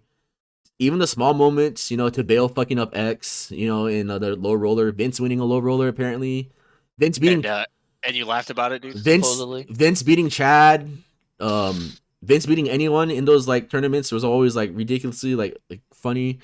There aren't a lot of those moments, and there's even one on stream too, if you can believe it.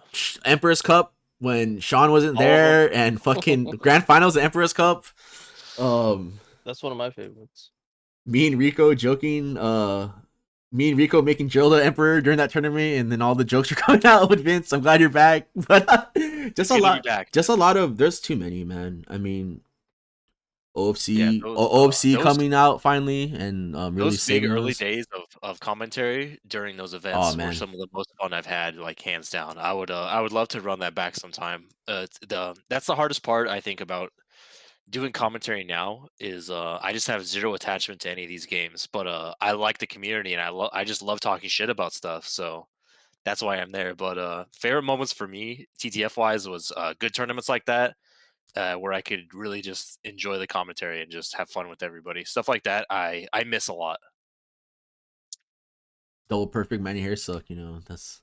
Yeah, that's the classic. I didn't have to say that one, man. That's just that goes down as one of the greatest things that ever happened. What about you, Will? I know like a lot of you guys started coming like later on, but I mean, do you have anything you remember? And then showing up.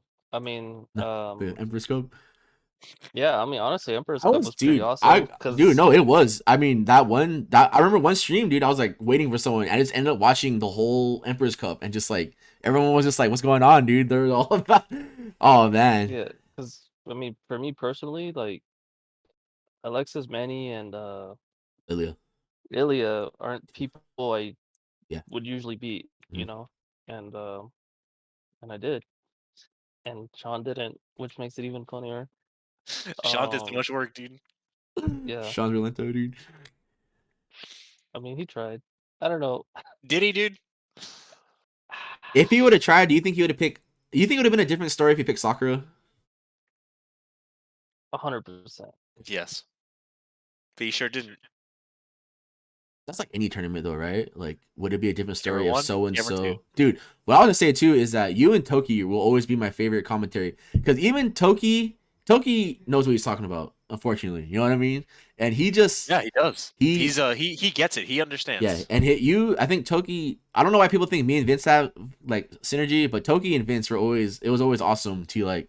And shout outs to you guys for like keeping the commentary and everything. You guys are really awesome. You guys know, man. Yeah, shout out. If you guys, I'm sad to say that if you guys weren't there, you missed out on a lot, man. And a lot of funny shit happened, man. I'm looking forward to offline events coming back, and I think it's going to be a lot of fun too.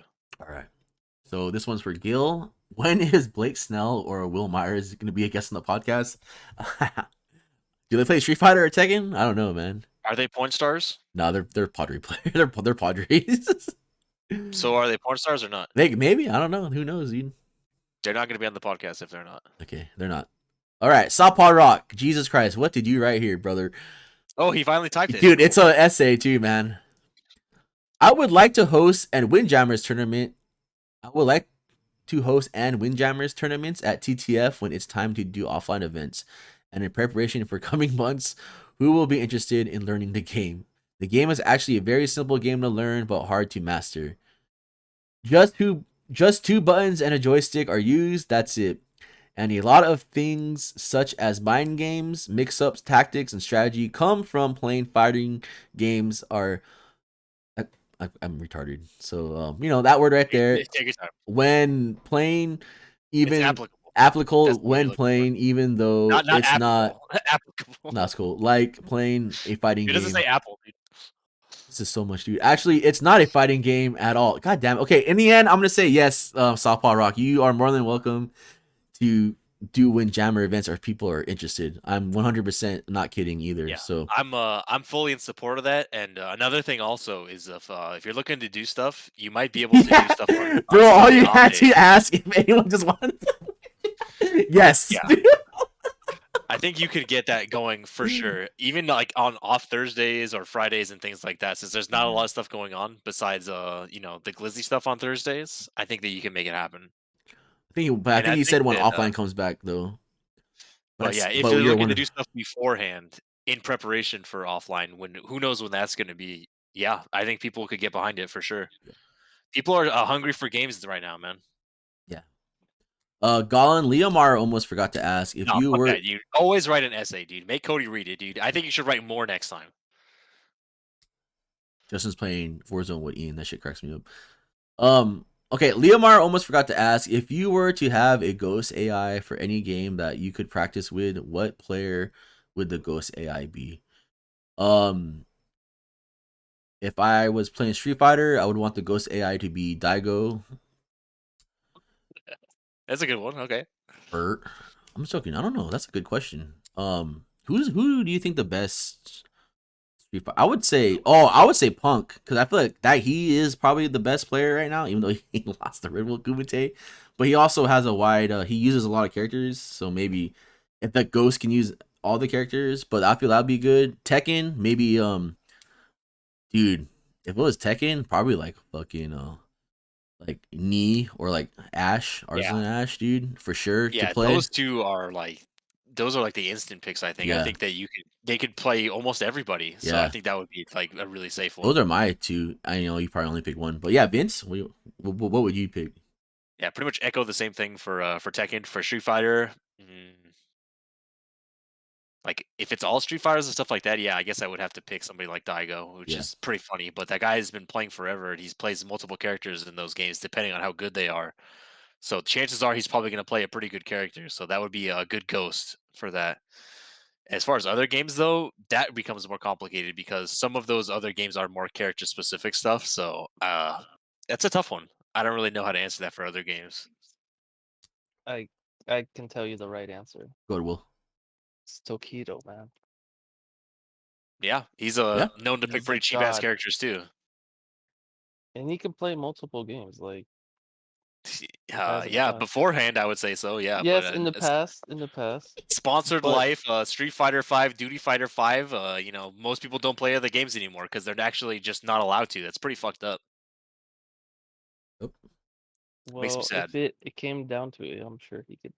Yeah, pretty sure he could. He wanted to. No, he would 100% play whatever he wanted to, but he can't. Well, actually. Yeah. Yes. It's pretty unfortunate. This is a hypothetical anyway, so. Shut up, in Magical Christmas Land, yeah. Yeah, in Magical Christmas Land, it'd be Tokido, and he could play everything. Kadar, what is your best real life sports memory?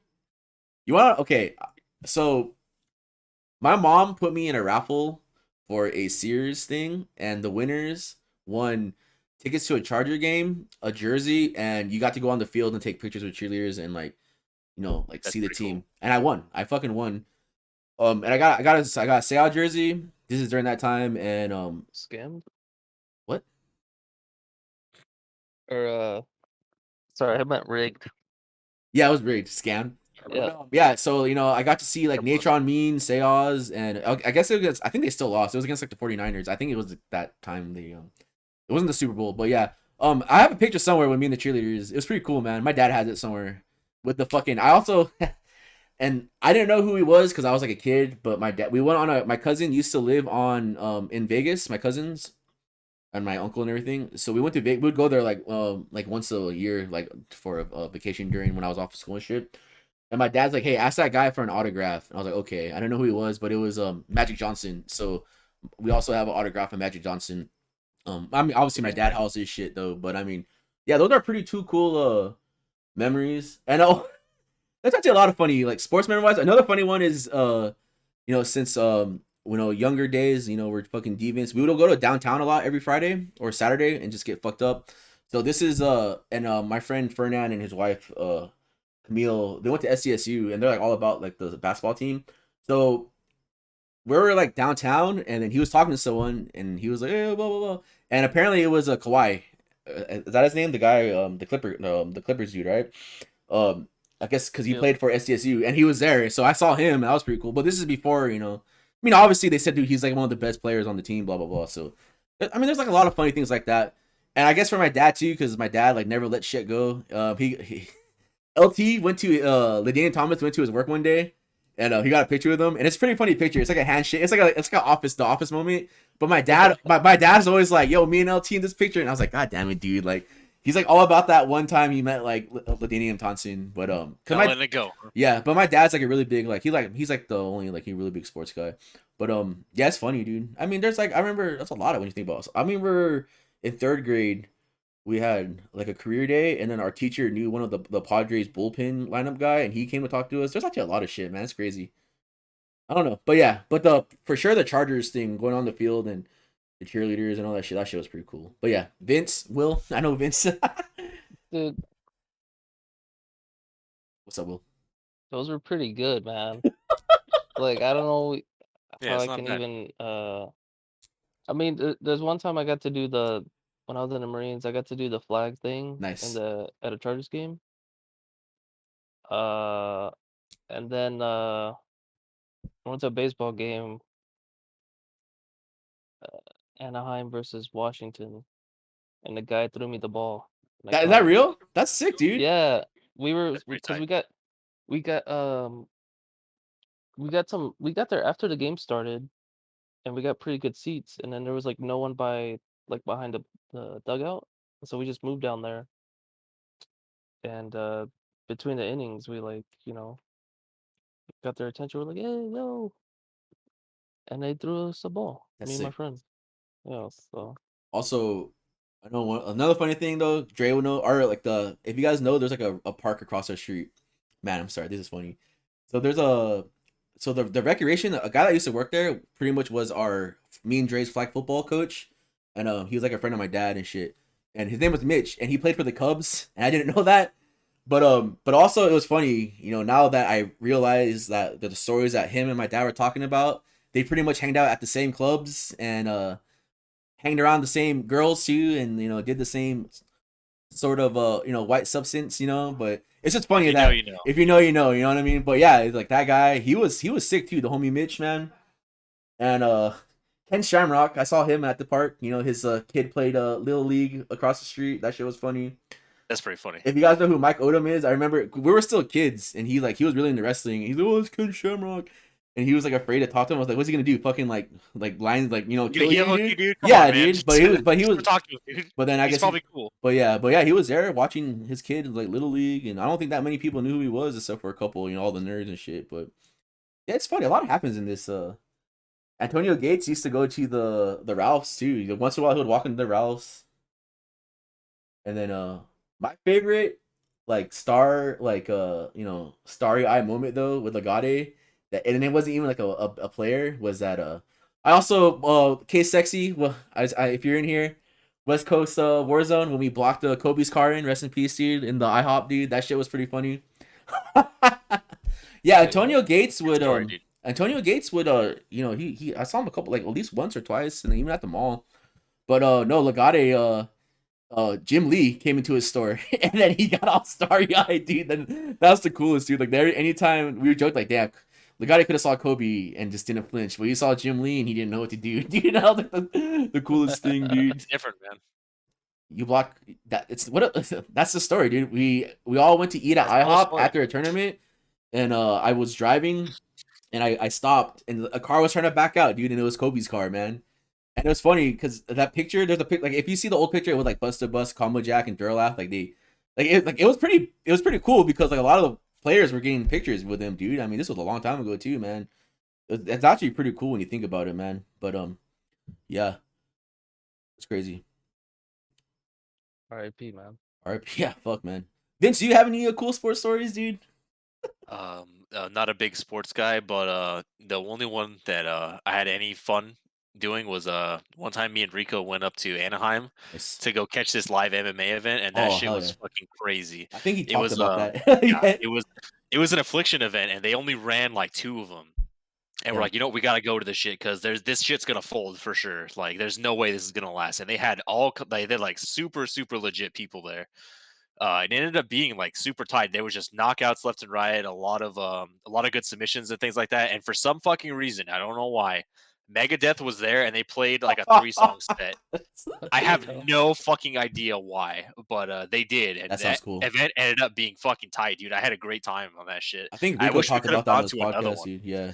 Yeah, dude, that shit was. I had such a good time. That shit was so sick. I wish we could have gone to more events like that. But at that period of time, I was really povertyed out. So it was amazing that I could even go there. The tickets were only like $50, and basically we got like a concert out of it and a bunch of fights. Dude, It was fucking crazy. I wish I could have gone. how much are MMA tickets now, man? They're expensive, right? They're like very expensive. That's so crazy how like shit like that. I remember I think it was Fourth and B or there's something on downtown. They used to do MMA fights too, and then like a lot of hip hop shows though. But it's just crazy now. Like, and these were like real MMA fighters too, man. And they were cheap tickets, obviously, but you know you're in the club too. But now it's just like it's crazy how expensive. It's like kind of like Comic Con now, right? Like or Evo, like Yeah, it's you, insane yeah, how expensive it was. That was in like the very early days when people didn't really give a shit, so it was a completely different yeah. Now experience. everyone fucking It was just filled with fans. It wasn't filled with a bunch of fucking idiots just yelling. It was like filled with people that actually wanted to be there. It was a really really cool experience. I had a super good time with that.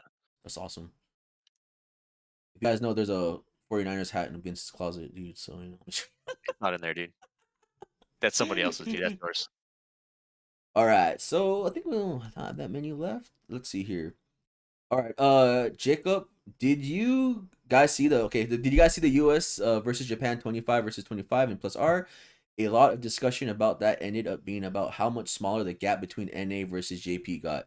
Do you think that this is because the NA actually improving because COVID forced all these losers into being net play neats? I think so, only because yes, I'll give my little schmeal and then we'll see what Vince or Will have to say about it. But I think because the net code is so good, and then like you said, there's is COVID is COVID, so why not play the best around the whole world when you have this awesome netcode experience where a lot of these people are probably just playing and playing. There's probably these lobbies of just like these beasts, you know what I mean? So I think honestly 100% was yeah, and like the results were amazing, dude. Like just it went down to like fucking Elvin Shadow and like I don't remember his Yeah, name. 23 to 25, man. That Yeah. shit it was incredibly And close. I think because the net code and everything that you know you can almost play like I don't like saying it, but it feels like it's offline, but it maybe it kind of does, man. And it just they were able these guys are just grinding this game out, man. And maybe we'll see the same with Strive that everyone will be on this level when the game comes out because we have such great net code and we're able to play with people around the world. I mean, watching those exhibition matches, you know, Lost Souls versus Leffen, it didn't look that I didn't see anything like no hiccups or anything like too crazy, man. It looked amazing, and then I can only imagine with places that have great internet, you know what I mean? Like it's probably gonna even be better. But that's what I think. I don't know if you guys want to add on to that, but yeah. What do you think, Will? All right, cool. Thanks, Will. But yeah, pretty much that's what it is, man. The real thing that was holding back a lot of the scene here for games like that is the fact that it was basically impossible for people from different regions to play each other because the netcode sucked ass for stuff like that before. With that being more open to people and people being able to just jam games like that and really show improvement and play all the variety of characters, you see how much better people get. That's the one thing that was probably holding people back for a long time with obscure games like that is if you don't have somebody that's playing those characters, if you can't just play character specialists over and over again, you're just not going to know what to do and you're not going to improve as quickly. So with all those barriers gone because you can actually play with people and the fact that we can't really do anything else, it made people level up a lot. And yeah, that surprised a lot of people, but that's just what happens. That's what really what a good netcode can do for your game. It can really open you up to different play styles, different characters, and you can end up learning and improving super quick. So it was pretty cool. It was really good to see that. That's if you would have asked me to predict that, I would never would have thought it would be that close. But it was, and a lot of players played super well. So it was a super sick event. And I think that the gap between Japan and US, I mean, obviously it was all online still. You can't really put a lot of stock into it, but you can put enough stock to know that people are improving and it's a lot closer than it's ever been. So it was a pretty cool event. I feel like if a lot of these games focused on net play, like it would be like that. I feel like there wouldn't be such a Yeah. crazy gap. Like imagine if we were able to play against players in Pakistan like Arzon Ash and all them. I think we'd do a lot better too. That But shit would be insane. but Just even imagine a world where you can do that. It's but fucking even crazy. Arzon Ash says that his internet is shit garbage in their area. You know what I mean? Like it's just sucks, dude. Last one before we get to the real last one. Disco Rico, you have to pick one person at TTF to base a JRPG around. Who is it? What is the quest? Who is the villain of the story? Which fighting game character theme? That is a lot, and I'm gonna have to say Like that 5 questions. for last. Jokingly, it would probably be I'm the hero and it fixed the roof, and the villain is myself for not fixing the roof. But that's something maybe we'll work on later. A bit more of a meta call. I didn't expect that. Okay, I like it. I like that question, and next year or next month you'll see it. But the real question we will answer, the one that we saved from last one, will be Leo Mara's question, which was where is this question at?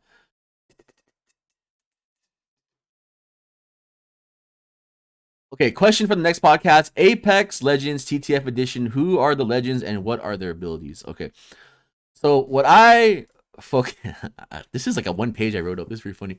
Okay, It's really good. Too. So there's nothing I can add to that. So man. It's this perfect how this it is Apex. This is season 1. The character is season 1, Apex Legends at TTF, and it's 8 characters. And I have 1, 2, 3. I have 3 offense characters. 1, 2, 3 support character or 4 support characters. And I think like 2 defense. Anyway, let's get into it. So I don't have any cool nicknames or anything. I just said to people, okay. So number 1 will be me. I'm an offensive character. It's my tactical would be a 40-ounce chug, and it's basically an octane stim pack. My alt would be the TTF zip line. If you know, you know. And my passive would just be out, man. Yeah, and my passive would just be drunk. For some reason, it's harder for you to get shot at. I don't know why. All right, and then the second one is Dre. His tactical would be that's supposed to be bong rip. It's a bong rip and basically a smoke screen. His alt is 420 and it calls in an airstrike. His passive is blaze it. Can double stack nades. So that's Dre. Let's see here. Number 3 is Vince. He's a offensive hero. His tactical is the purple stuff, which is a poison sludge bomb that goes off causing AoE damage. His alt is Ebony Tuesday. He calls in an airstrike that drops smoke bombs. Enemies cannot see anything, but allies can. Okay, that's your one. I don't have a passive for you, dude. I was thinking it's obviously something where you can like something to deal with sight, but I was trying to think of a name that, you know what I mean? I was trying to think of something that relates to you. You know what I mean? And I got stuck on that one, so I'm gonna have to go back to that one. But we'll have to get back to it next time. But defense is K-Sex. Tactical is rock hard. You know, just buffs up the defense. His alt is HCCCS. Throws a bomb. Anyone around it falls asleep, and that's pretty much stands for how come Crockett can sleep. You know, if you know, you know. His passive is the K-Sex, and it's just he heal items. Heal items do extra, and that's just a Street Fighter 4 reference for K-Sex. So let's see here. The 5th hero is Crockett. His tactical is the Vape Nash. Vape clouds that buff teammates. Ultimate is the Van. Man, missed that Van. He calls in the Van, acts like a tank. His passive is OnlyFans. Items are cheaper to craft, / better chance of getting legendaries. Crockett, I think Crockett was the best character out of all those. He sounds like the most fun to play for sure. Offensive is when I was reading it, I was like, this is the one, dude. Offensive is Rico. His tactical is the Young Buck. It's just a flashbang. His alt is the What? How do you Wahito Sunset? Is that how you say the ranch's name? Oh yeah, Yeah, that's exactly it's how you say it. Wahito Sunset, which is a Molotov launcher that just deals massive damage. His passive is you don't understand. I am that, and it does not. He does not pop up on the radar, dude. So that's Rico. Yeah, Another. you don't get it, man. So the support is J Flow. This is little J Flow. You know his tactical is eye bags. Sets up robots that scan the area. His alt is whose fault is it? The robots just explode, killing everything around it. His passive is money bags, and he just finds double ammo. And then the last one is support. It's D-dubs. You know, his attack is never satisfied. Just sets up a bubble. You know, firing from the inside. Bubble increases damage. His alt is Mr. Delano. He just calls in a few good men to do his job. And his passive is exclamation mark save TTF. Get some glue, popsicle sticks, gold spray paint, and rigatoni. Maybe some, I don't even know how to say that in the farfalle as well. And that's it right there. And that is your season 8 or season 1 of TTF Apex Heroes. You got 4 heroes from TTF and 4 heroes from Wednesday Night Janet's. So maybe there'll be a season 2, but that's it, guys. Thanks for the question. Thanks for the question. Yeah. It was legit nothing I could have added to any of that. It was pretty much perfect how you wrote it. And with that, let's go to the final, the hot or nots, the bitch callings. I'll start off since I hardly start, I guess. So my hot or not is the baseball moms at Penn Field. I've been doing a lot of walking around the field and baseball seasons back, I guess, and these moms are just out of control, amateur and mature, if you know what I mean. And I guess I'll do like a Twitter thought that I randomly found, but this girl, she's it's not flat justice, but it's pretty ridiculous, and I'm for it. And my bitch calling is just online. The one and doners. I know I probably said it a lot, but I feel like it's been worse. The last 2 days playing, it's even winning and even losing. They're just one and doneing, and maybe they just take pride in their points. I find it a lot easier to get higher ranking. I'm almost at like super diamond, and it only took like 2 days. And a lot of these people that are at grandmaster or whatever you want to call it, I don't know if they're afraid to lose their points because I beat them and then they leave or whatever. But shouts to the players that stay on. I mean, whatever. But they're obviously it's funny because the people that do stay on are like real players, I guess. Because last night this is like 5 matches in a row. I ran into Chris T. I'm not gonna say these matches were 2-1 kind of close, but I ran to Chris T, and then I ran into Nephew right after that. I ran to Phantom Mir right after that. I ran into Luigi after that, and then I ran into JB after that. And they all stayed. Didn't matter. I was diamond, and they were all like whatever warlords, and they still played. But a lot of one and doners, man. And then it's funny because there's this grandmaster all whatever Bison that I play, and I beat him like every time he one and does me. And then some Phantom Mirror posted a top 8 results of the best players, and that guy was on there, and I was like, dude, this guy fucking sucks, man. Why is he on here, dude? His name was like SH Risk something. He's a Bison player, but it's so funny, man. And it's just like and then every time I play him and he tries to do something, he's like, I was like, I know that. I was like, I know what you're trying to do. You fucking come on, man. I've seen that. And yeah, that's it, man. And also, we'll do another hot or not because on Facebook. Shouts to Guillermo Guzman, Dude, the homie Frank Dukes. Yeah. I don't know if this guy just won a soccer tournament, but he's just with this trophy and his soccer gear, and he's just mad chilling, dude. So, yeah, that guy really did start the fitness revolution. Yeah, and that guy always comes through with some tips too, man. That guy's cool, man. Shouts to the TJ scene, dude. All right, Vince. Shouts to the Mexico boys. Yeah. Holy shit, dude. Vince or Rico? No, God damn it. Why did I say Rico? All right, Rico. Will? You're sorry. Yeah, Will, you're Rico now. Take it away. Yeah, take it away, Rico. Vince. Am I doing it or is Will gonna It's Rico? Go? I don't know. It's from someone. I don't know, dude. Let's go for it, Will. I think you're ready. Okay. Well, I was gonna call out my dental office for my bitch of the week, which it would have been, but today they're like on a redemption arc, so I'm gonna forgive them. Okay.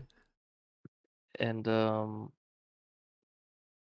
they're in my good graces right now, but before they were like really pissing me off. But that's neither here nor there.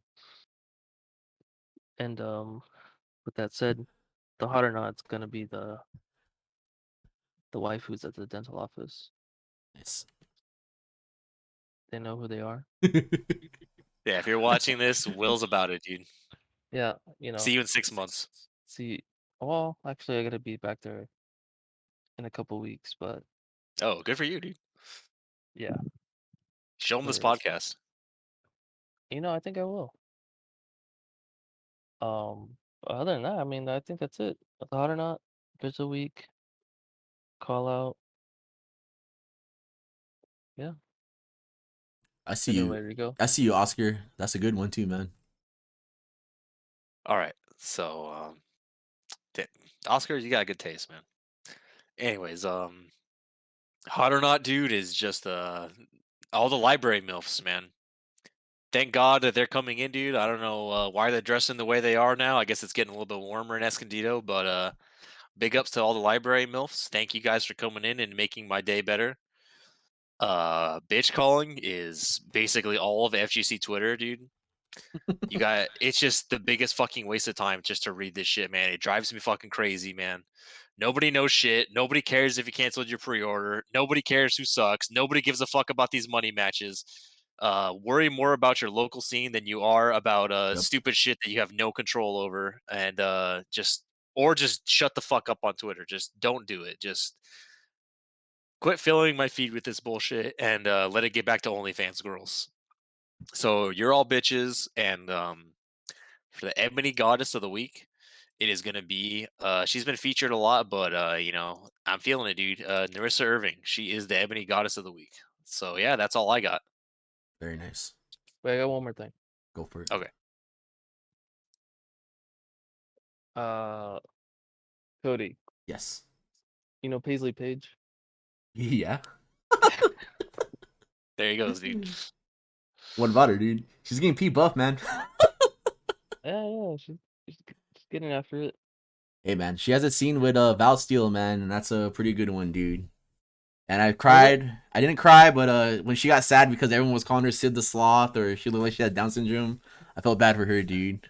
Oh, But yeah, man. kind of ruins what I'm about to say, but What were you gonna say? doesn't her face kind of look like Sid the There he Sloth, goes, dude? dude. no? Who's the guy that the Tekken guy? I can't remember his name. Dude. Yan Flip. It kind of does, dude. That's funny. Oh man, that's bad, dude. Anyways, shout out to her. Shout out to her. Hot or not. Also, that scene with my boy J Mac too, man. You know what I mean? Shout out to J Mac, Preston, and J Mac's a real American hero, man. dude, the homie Preston though, he's still doing shit, man. That good got with that dude. My boy, that guy from my boy Preston Parker, he was in a BBW video, dude. He did not give a He fuck, sure was. and he was in a video with Sarah J recently, and not giving a fuck too, man. So Yeah. and never that guy's a forget that guy sacrificed almost losing his nutsack because he wanted to get peed Yeah. on by who was that? Raven? No, it wasn't Raven Riley, was it? But anyway, so. that thing when she slipped and that heel almost oh my god. With That that could have been disaster, dude. with that Risking life and limb, dude. yeah. With that said, see you guys tomorrow. Then we're over it. We're done. Midnight. See you tomorrow at TTF Online. Will, I am so happy you were with us. Thanks for coming Hopefully the stars align and you're able to be here again. But with that said, you guys know where to find us. If you don't, check this out. I don't know where it's at. It's somewhere here. Is it here? No, it's right here. Boom. It's somewhere. There. Vince, Will, I love you guys, and I'll see you tomorrow, Vince. Leo Meyer, I'll see you Saturday, and Jacob. I can't wait, dude. And Vince, I'll see you guys Sunday. Peace out, please. Later. See ya.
Before